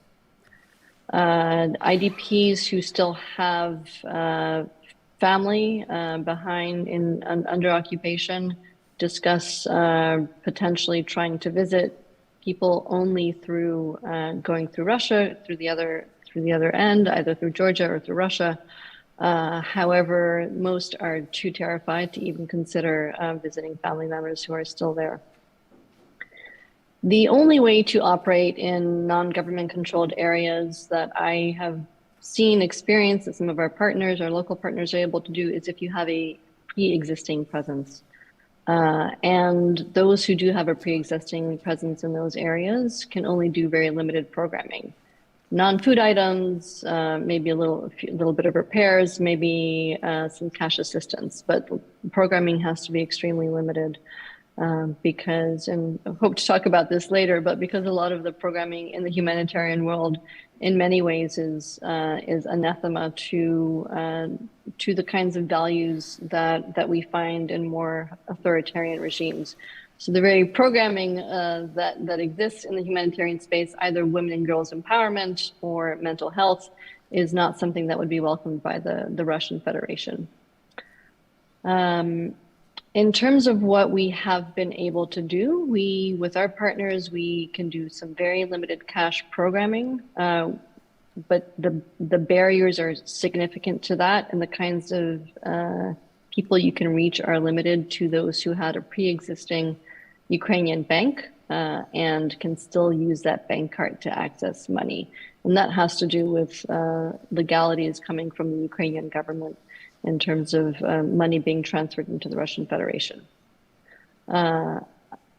Other barriers, not just to corridors, but to providing aid inside occupied territories through Russia are, in many ways, the Russian Federation is not interested in Western aid in occupied Ukraine, and that a lot of that has to do with some of the great power discussions, as well as what I mentioned around some of the programming not really being in line with their agenda.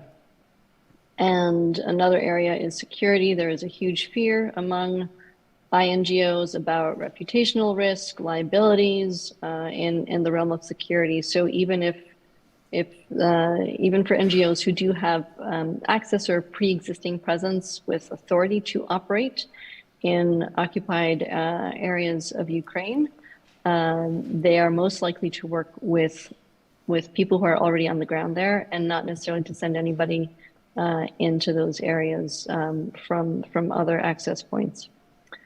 And yeah, finally, I mean, one thing to consider in terms of humanitarian corridors, why is there a block? What are some of the problems? I think we have to think about the bigger picture goal for Russia in Ukraine is the biggest threat to Russia's long-term occupation of Ukraine are Ukrainian civilians, people who consider themselves Ukrainian.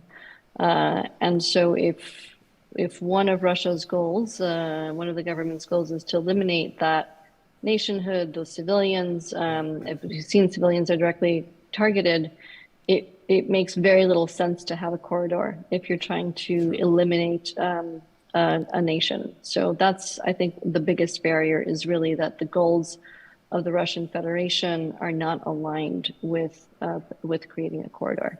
Thank you. You know, that's an excellent point that I want to get back to, as well as this issue of sort of the risk transference between international INGOs and into local organizations. I want to get back to you on that one as well.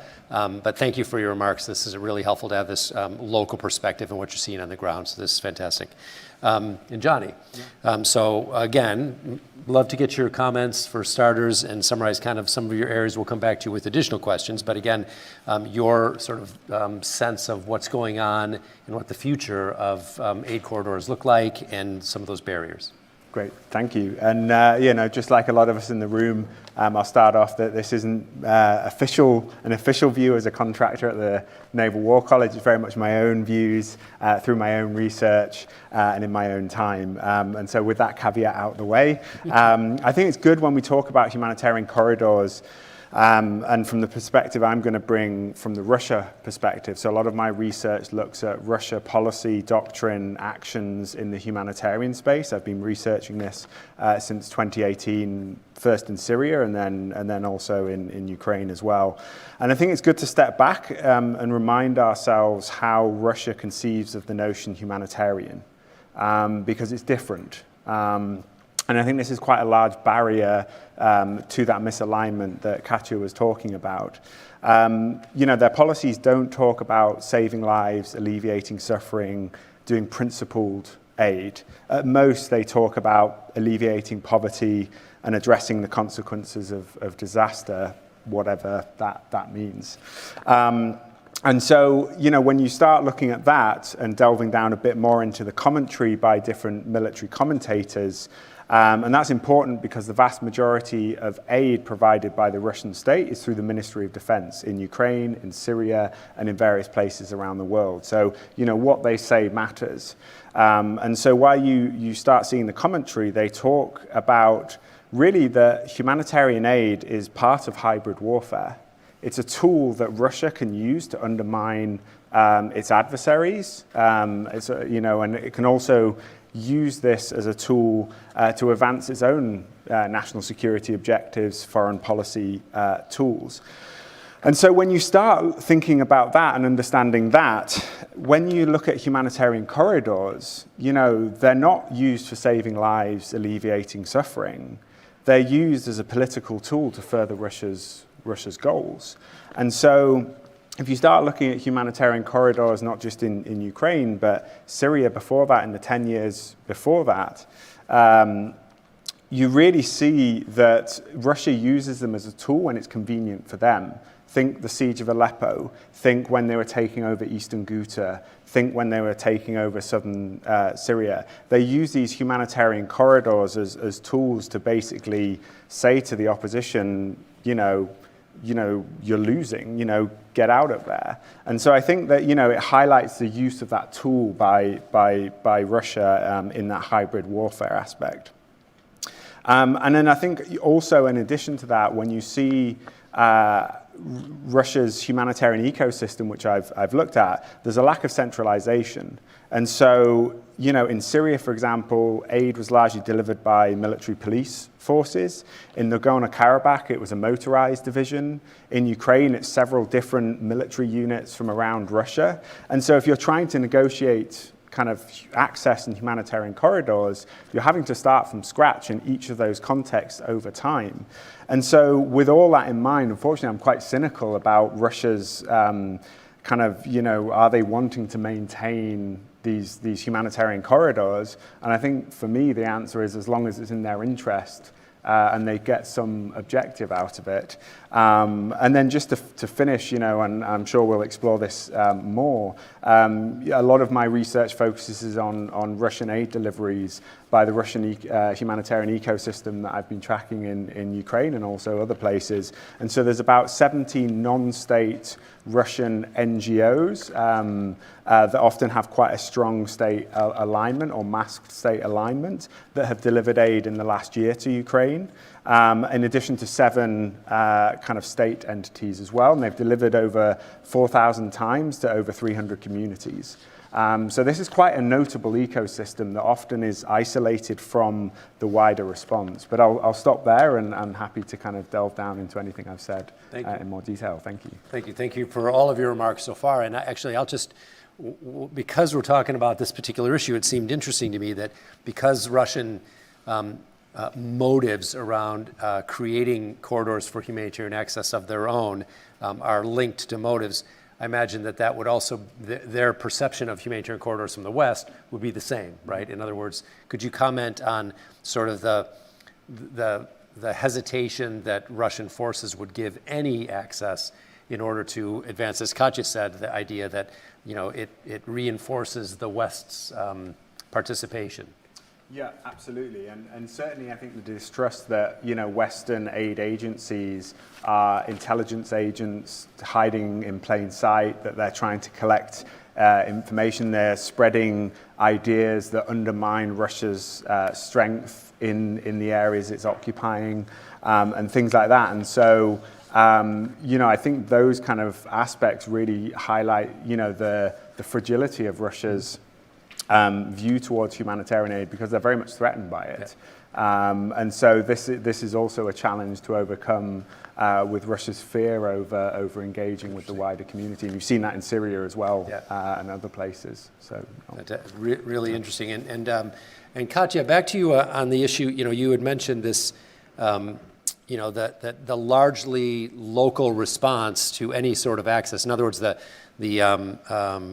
kind of the informal, and Mans mentioned this as well, the informal access corridors, which really take kind of a local perspective. How do you think those can be either supported by the international community? You mentioned this issue of risk transference and the fear of that. Could you comment further on that particular issue? Sure. So there are corridors and there are evacuations, and I do want to make a clear distinction between the two. The corridors that are informal, I think they're extremely dangerous, even for those who are trying to escape. And so that's an area that I'm not sure the international community would want to touch. And I don't want to touch on that one because it's a big one. And there's another one that we actually can, I think, that we should evaluate some more, which is evacuations. Evacuations, tend to happen with local actors. People are motivated to help out of no payment, no, they're not working for anyone. They just cannot stand what's happening. So whether it's NGOs or just private citizens who raise some money to buy a vehicle, evacuations happen primarily by local actors with not a lot of funding from the INGOs. And I'll start with a little bit of a story about how there's a mismatch in what INGOs and what the international community is looking for and what the local actors are trying to achieve. For the international community, for international donors to give money to support evacuations, they're going to want to provide as much support for the security of the people who are doing the evacuations as well as those who are being evacuated.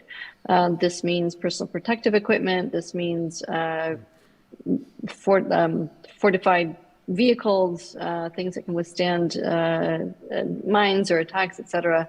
And that all seems like a really great idea.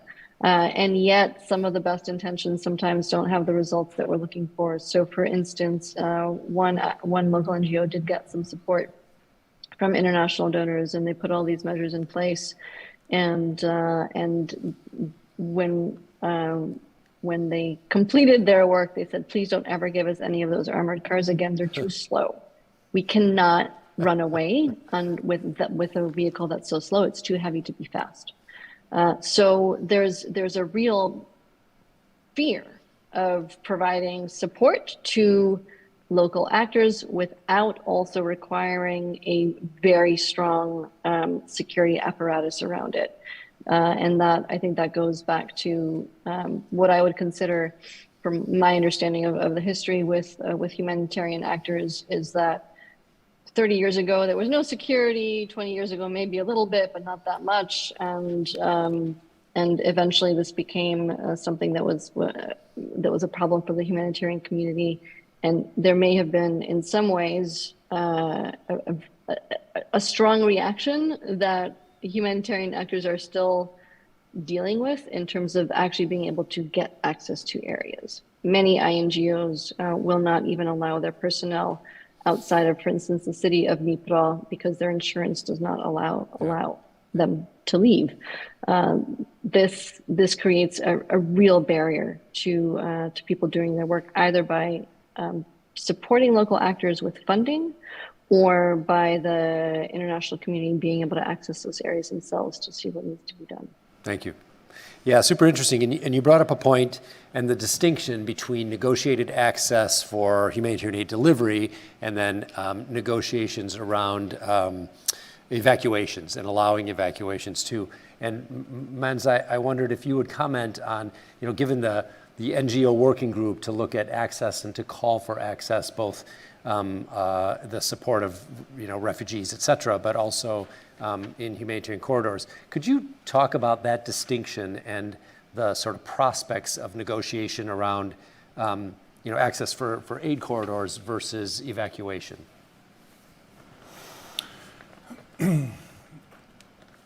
Yeah, I think it's a very difficult question, actually, because the international community has not been at the forefront of the evacuations. It is a local response in every sense of the matter. It is a whole of society response. And those actors that we see now being involved in the evacuations are people that have that sense of duty, that have a completely different risk appetite than others. It's difficult to match. And so it's a very challenging issue in terms of working and being part of and supporting such effort, and meanwhile not transferring risk. And so I think there's a hesitation in being too involved in the evacuation because we simply do not want to place that burden, and it's counterintuitive, but that's what's happening. So instead, we're looking at the other types of access availability that we can utilize which is also in a highly challenging and complicated and dangerous environments along the front line.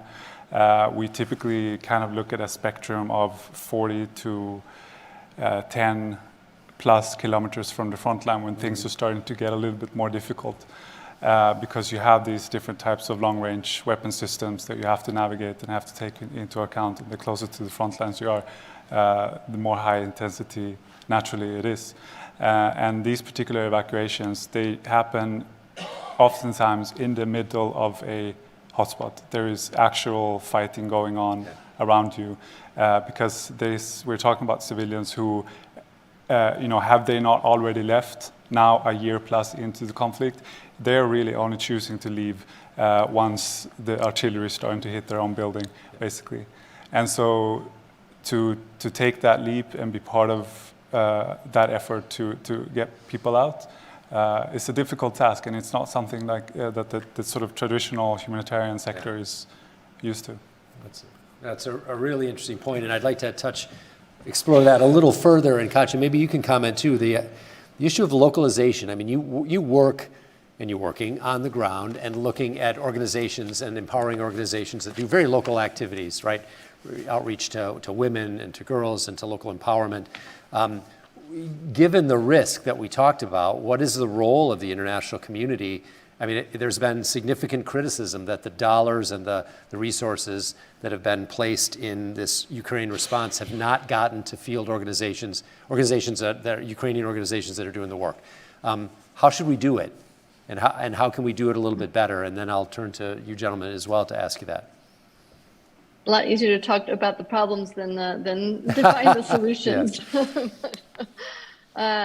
Ultimately, I mean, it comes down to this: when there's a response of this size, the big big donors want to move a lot of money.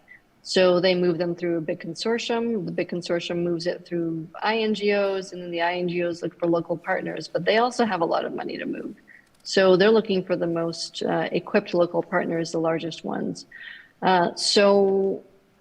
So this is a distinction for HIAS. While we have a local partner that we've helped establish in 2013. HIAS had been in Ukraine since 2011. Big success story. It's one of the biggest local organizations here called Right to Protection. We are also now working with very small actors where I need to walk them through what an indirect cost rate means. I mean, we're talking about, I come from a consulting background, so I think this is a great opportunity to actually be working side by side with the local partners and teaching them this is how you access bigger and bigger trenches of funding. But it is not aligned with both the requirements of donors, the reporting, the accountability, everything that's required, the list of policies required to give money to local actors with the requirements from the international community, international donors. It is so burdensome for a partner. Most of our partners that are small, we're doing smaller grants, we're working really closely with them. And I mean, we're talking about they have 10 employees or 30 employees, lots of volunteers, some contractors. These are really tiny organizations, but they're the ones who are doing the biggest work. So I think the easiest solution is to have very different levels of diligence, of requirements, of vetting for different funding amounts. So one solution that we have found is to do very small grants of $10,000, which I say very small, but of course the organizations here say, no, that's not small at all, to women-run organizations through an open call for them to submit proposals. And it's going to be very light touch in terms of all of the rigor and the diligence, because it's a smaller amount of money, so we're willing to take the risk. So some level of more of a, not exactly crowdsourcing, but much smaller amounts of money open to larger amounts of organizations, and accepting that there will be some risk, there will be some corruption, there will be some loss out of that.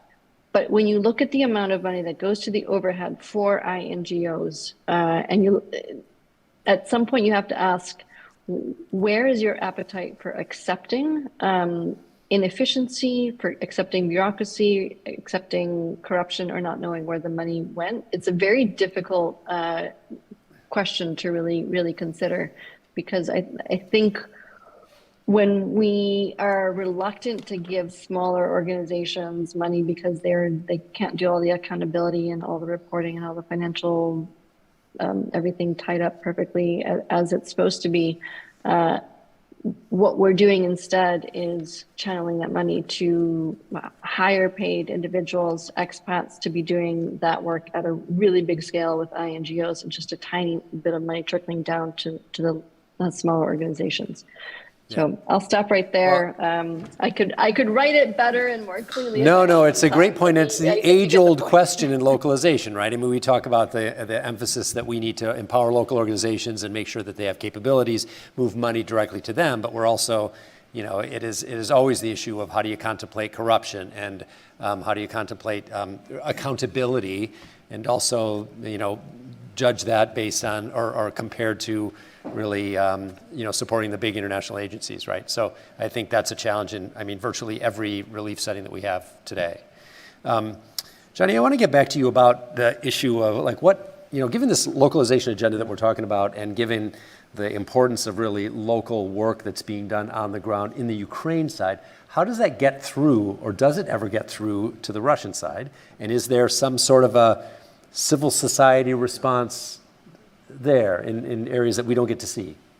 Yeah, it's certainly, just hearing about the localization today, from my research on Russia, Eastern Ukraine and Kherson and Crimea is not, it's local to Russia, it's Russia.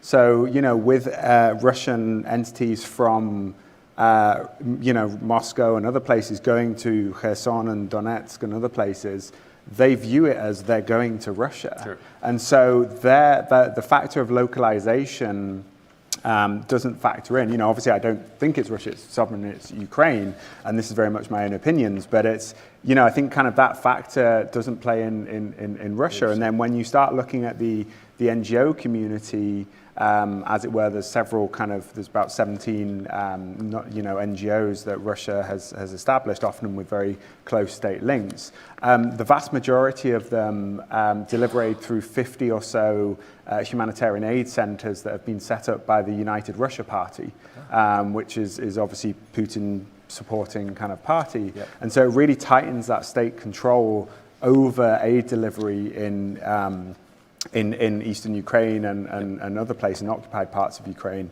And so, with that, there are kind of local organizations, mainly in Donetsk and Luhansk and Crimea, that support and link up with some of these Russia entities, as it were. But it's the vast majority of Russian entities coming in from outside into eastern Ukraine. So, slightly different perspective there from perhaps we would appreciate with localization. Yeah, it's super interesting, though, because we don't get much visibility into that at all, so it's actually so interesting.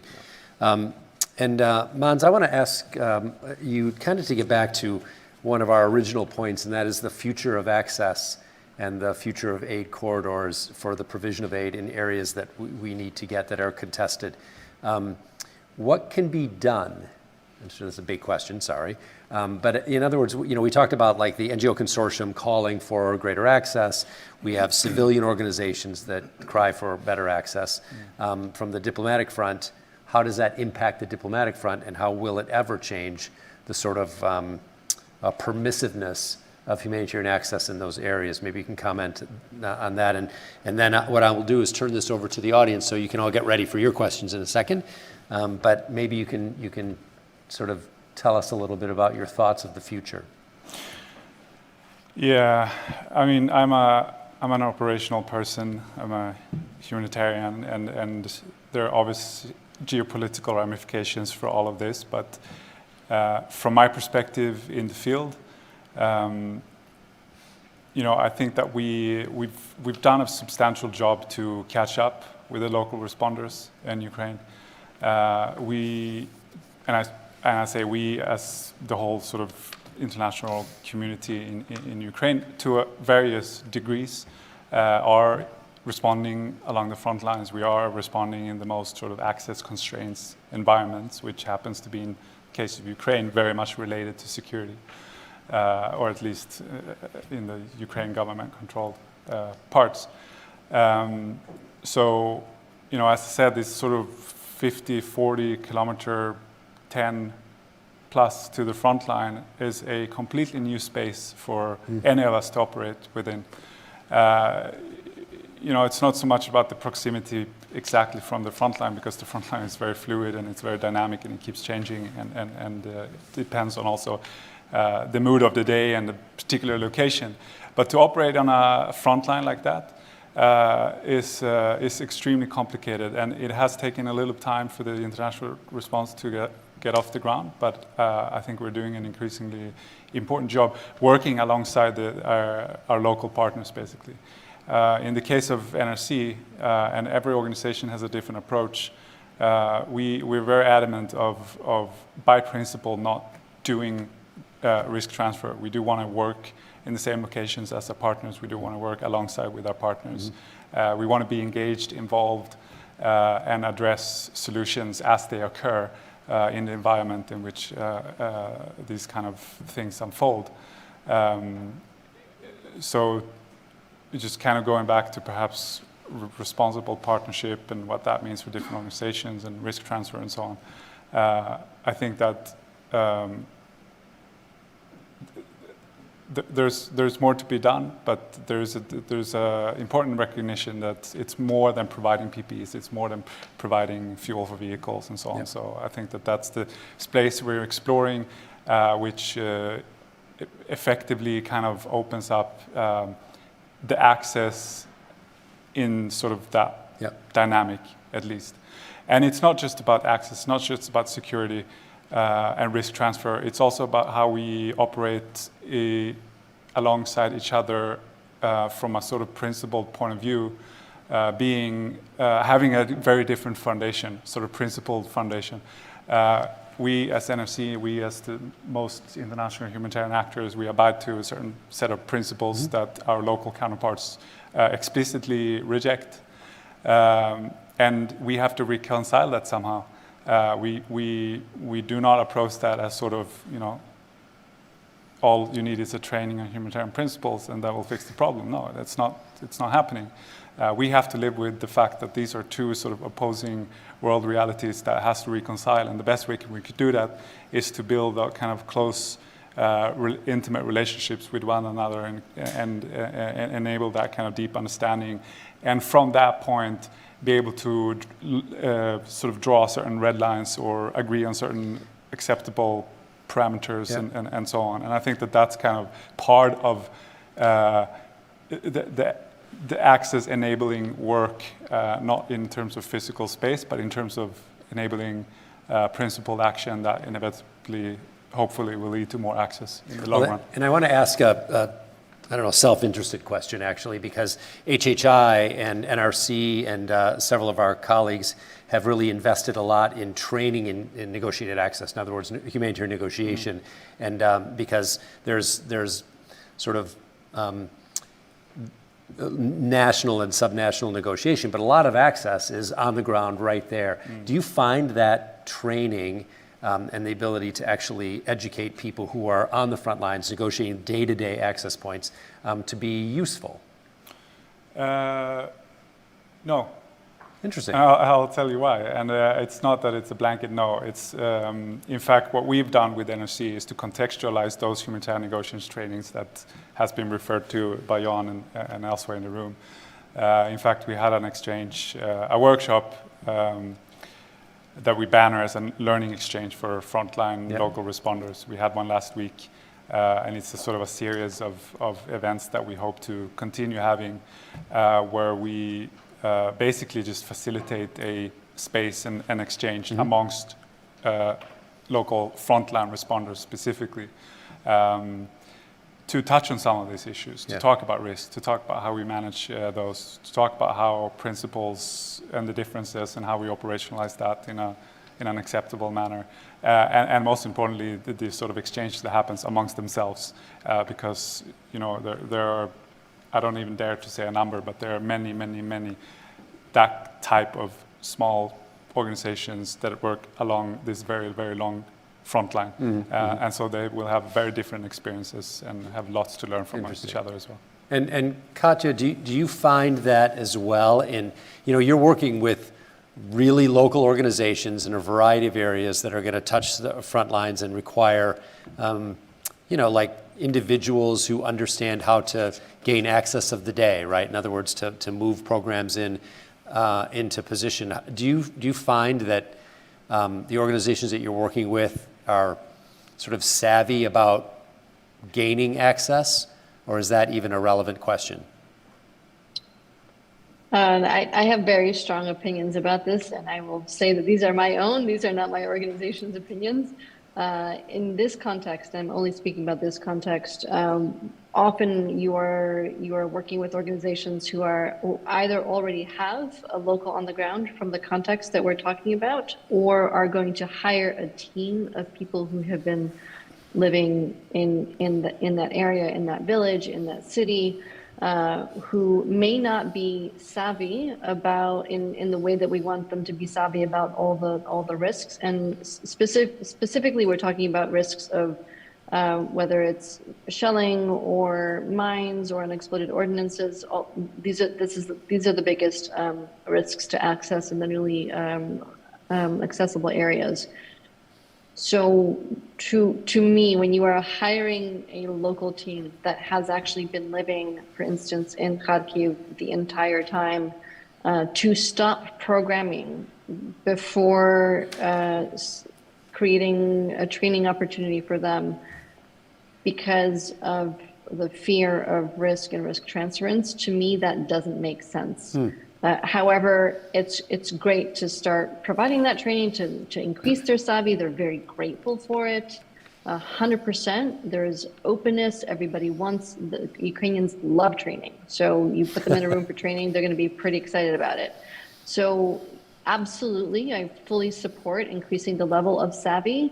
But to me, it's really criminal to stop programming when it is to be done with local actors on the ground who are living in that place, whether or not you can do that program. That's really interesting because we have in our organization, we have a pretty extensive program with IMC to train both local and medical providers in, kind of trauma care, right? So and as you say, they love training and everybody wants to engage in that training and we think it's a good investment. However, there's the opportunity cost, right? When you're pulling people away from their duties to do so. So that's a really interesting point. Thank you. So we're at time to actually get the comments from the audience, and I'm sure you have dozens of questions actually for our panelists, and I'll take the studio audience here for the moment, and then we'll figure out how we can get people online as well. But if you've got a question, please raise it, and you can point it to one of the panelists, or I can point it for you. And don't be shy. There we go. Hi, everyone. I'm Juliana Rubio. I'm the program manager of the Americas program here at CSIS.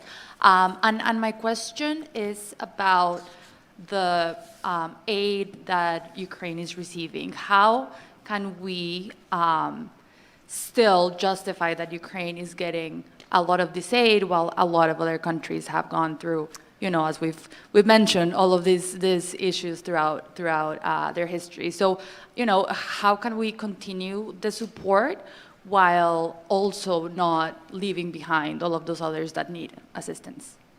That is a wonderful question. First of all, thank you for keeping to the rules of questions, which is announcing your name, your organization, and making a statement followed by a question mark, which is actually terrific. So thank you.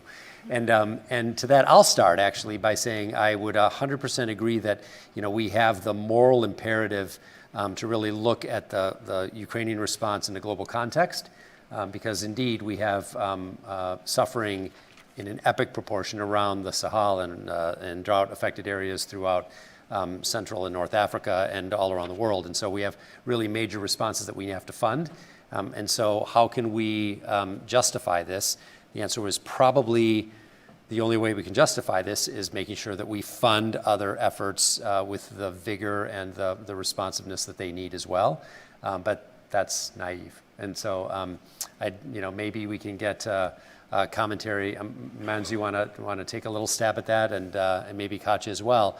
Like, in response to that, what do you say? The resources that are going to Ukraine, do they really pull away from? And I think we have to agree that they do pull away from both the attention and the financing of the other emergencies around the world. So, Mans, do you have a comment? Katja, how about you? I'm happy to. Sure. I mean, I think the longer term answer to that question for me is really about looking at reforming the humanitarian system so that every dollar is used better. So if we're to look at how much money was used in Ukraine well versus how much was used for various types of overheads and bureaucracies, keeping in mind that you do need to have accountability, you do need to have some systems in place. So much more could be done if with so much less money, if we actually looked at the system as a whole. That's sort of the bigger picture response. And then, of course, it's necessary to look at where, I mean, without doubt, aid is going to be dwindling to Ukraine. So the market for aid, if you will, and all the disasters that are happening, including Sudan right now, is going to take care of that. It's just going to diminish like it does in all conflicts. Yep. Gentlemen, any one of you for additional thoughts? Yeah, no, it's a very difficult question, and I don't have any good answers, and I don't sort of, from a moral point of view, like to put a hierarchy on crises. I mean, and I'm not sure it's been established either that funding has sort of gone from other crises to fund Ukraine, and if that's the case, then I think we have a big problem. I think, besides the sort of hierarchy and the sort of global impartiality of that, I think that, for once, a humanitarian crisis has been appropriately funded. The Ukrainian crisis, for at least the first year, was finally appropriately funded. But of course, it should not come to the neglect of other crises. Sure. And I also think that, it's one thing to talk about that now for the first year, but let's see how subsequent years is going to look like in terms of funding for Ukraine. So. Yeah. Yeah, no, and I think it's the responsibility of the global humanitarian community to push for responsible spending across the board, and actually we have to make these what I think are not easy decisions because they often do come one at the expense of the other. So thank you. That was a great question, actually, and thanks for bringing that up. Other questions?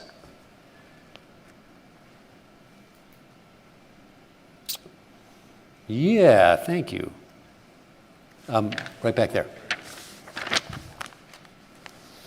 Hi, my name is Sarah Arthur with the Global Interagency Security Forum. You gave some really good anecdotes of partnerships, and I was just wondering, because you guys are kind of giving the INGO perspective, do you feel that the national or local NGOs feel that they are actually receiving all that they need? I think you gave a really good anecdote about the use of armored vehicles. So I'm wondering, from their vantage point, are they seeing the same thing? Yeah, and it's so interesting question. And Katja, I'm going to ask you again on that one because you mentioned the notion of, unintended consequences and the perceptions of the support that we're giving and how it needs to be modified. Do you get the sense that local organizations are feeling it, are feeling the support, are feeling that they're getting the right assistance, or at least a reasonable shot at the right assistance? I think I speak for a lot of local organizations when I say I don't think so. I don't think that they feel that they're getting the support. One of the areas that's very frustrating for them is that every donor has different requirements. Every INGO operates differently. And so even when they do get funding, it comes with the enormous burden, of course, of recording things as needed according to different standards. It's difficult even for INGOs to follow all the rules and regulations of the donors.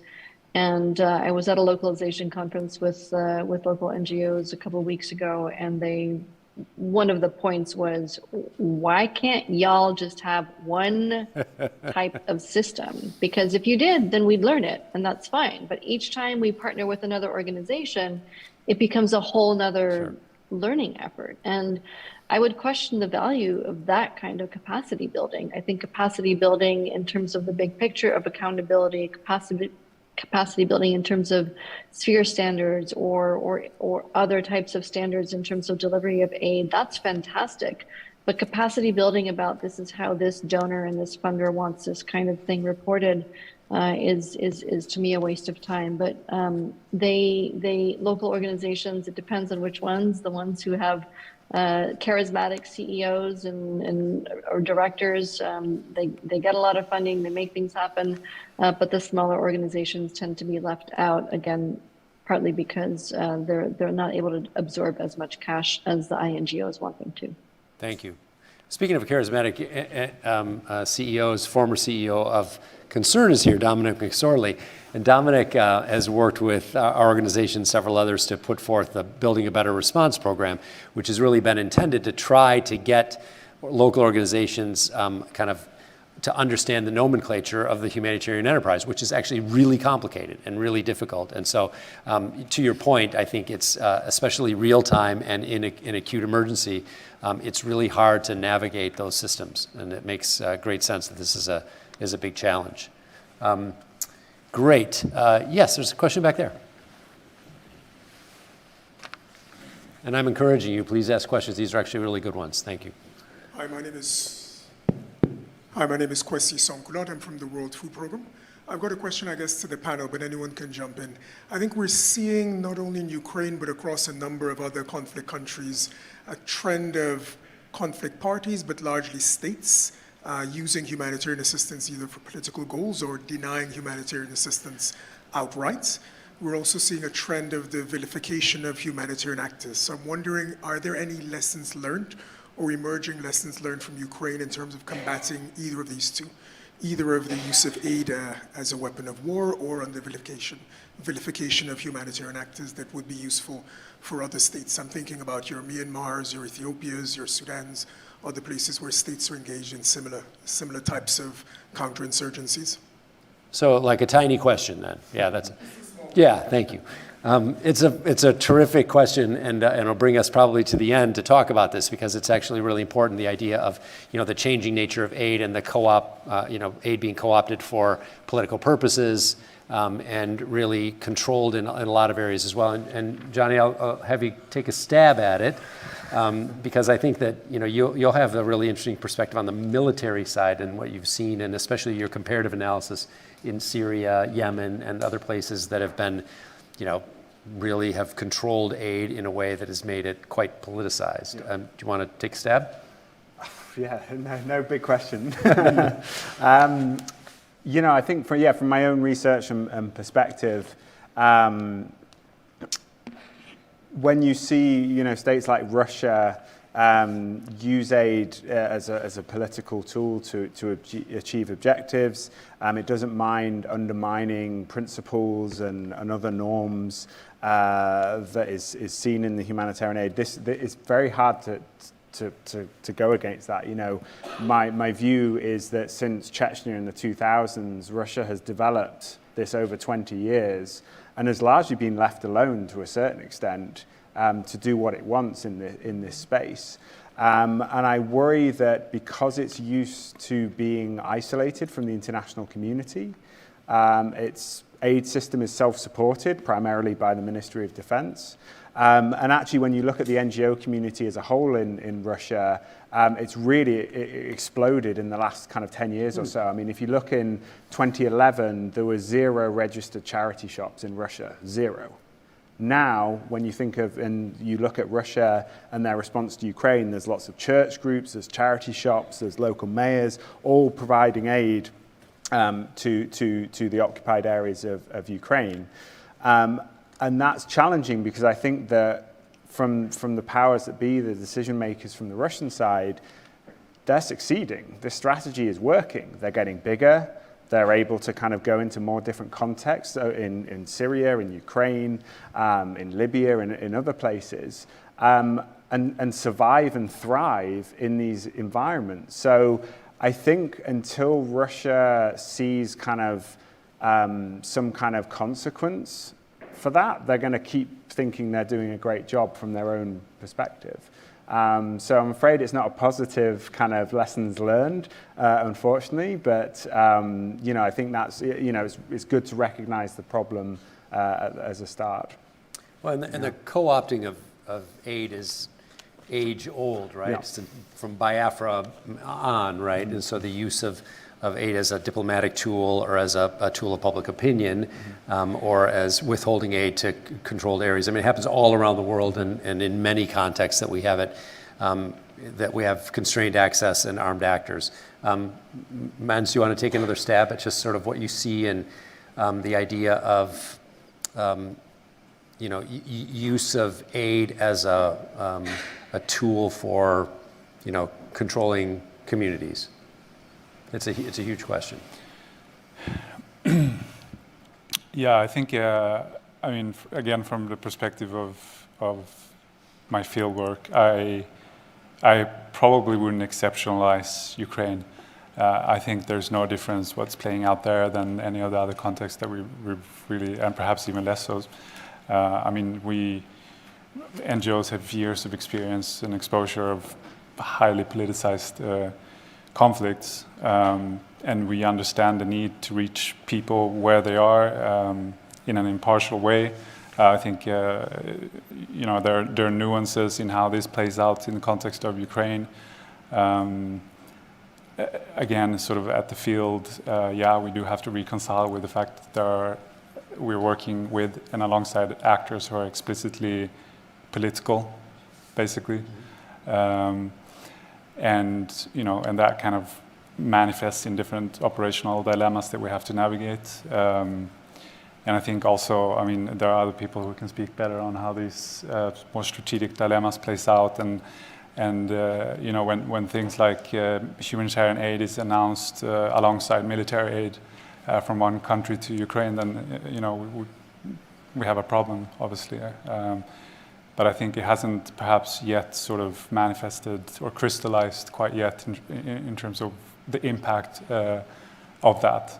But certainly it doesn't help the perception of us as neutral from the eyes of each of the parties to the conflict. We can all argue and debate if there is such a thing as humanitarian neutrality anymore anyway, because of the sort of perceptions of aid and the sort of great erosion of the sense of neutrality, which has been ongoing for 20 years. So it's a great question, and thanks. And we could probably talk about that one all day, but we won't, because we're going to wrap up our panel today. And so I want to thank Katja for your really awesome work in the field, for being in the field, for the work you do, for especially your approach to looking at really challenging populations, marginalized populations, and those that can be forgotten. So really terrific insights you've shared with us that are very local and very palpable. Thank you. Mans, for your really wonderful sort of big systems approach in the way that you're looking at this, and how you've given us a perspective on humanitarian corridors and what that really looks like. It's really terrific. And Johnny, I think I've learned a ton already just from your perspective on the Russian side and what that might look like, and how those perceptions that we don't even really get to see or talk about much have really informed us a lot. So to our organizers at CSIS and NRC, thank you so much for this panel. Thank you all for hanging with us for this afternoon. Thanks to the panelists. And this discussion will continue tomorrow, I think 9 o'clock. And so I will just close the event today and invite you back tomorrow. And once again, thank you all for your participation. Thank you.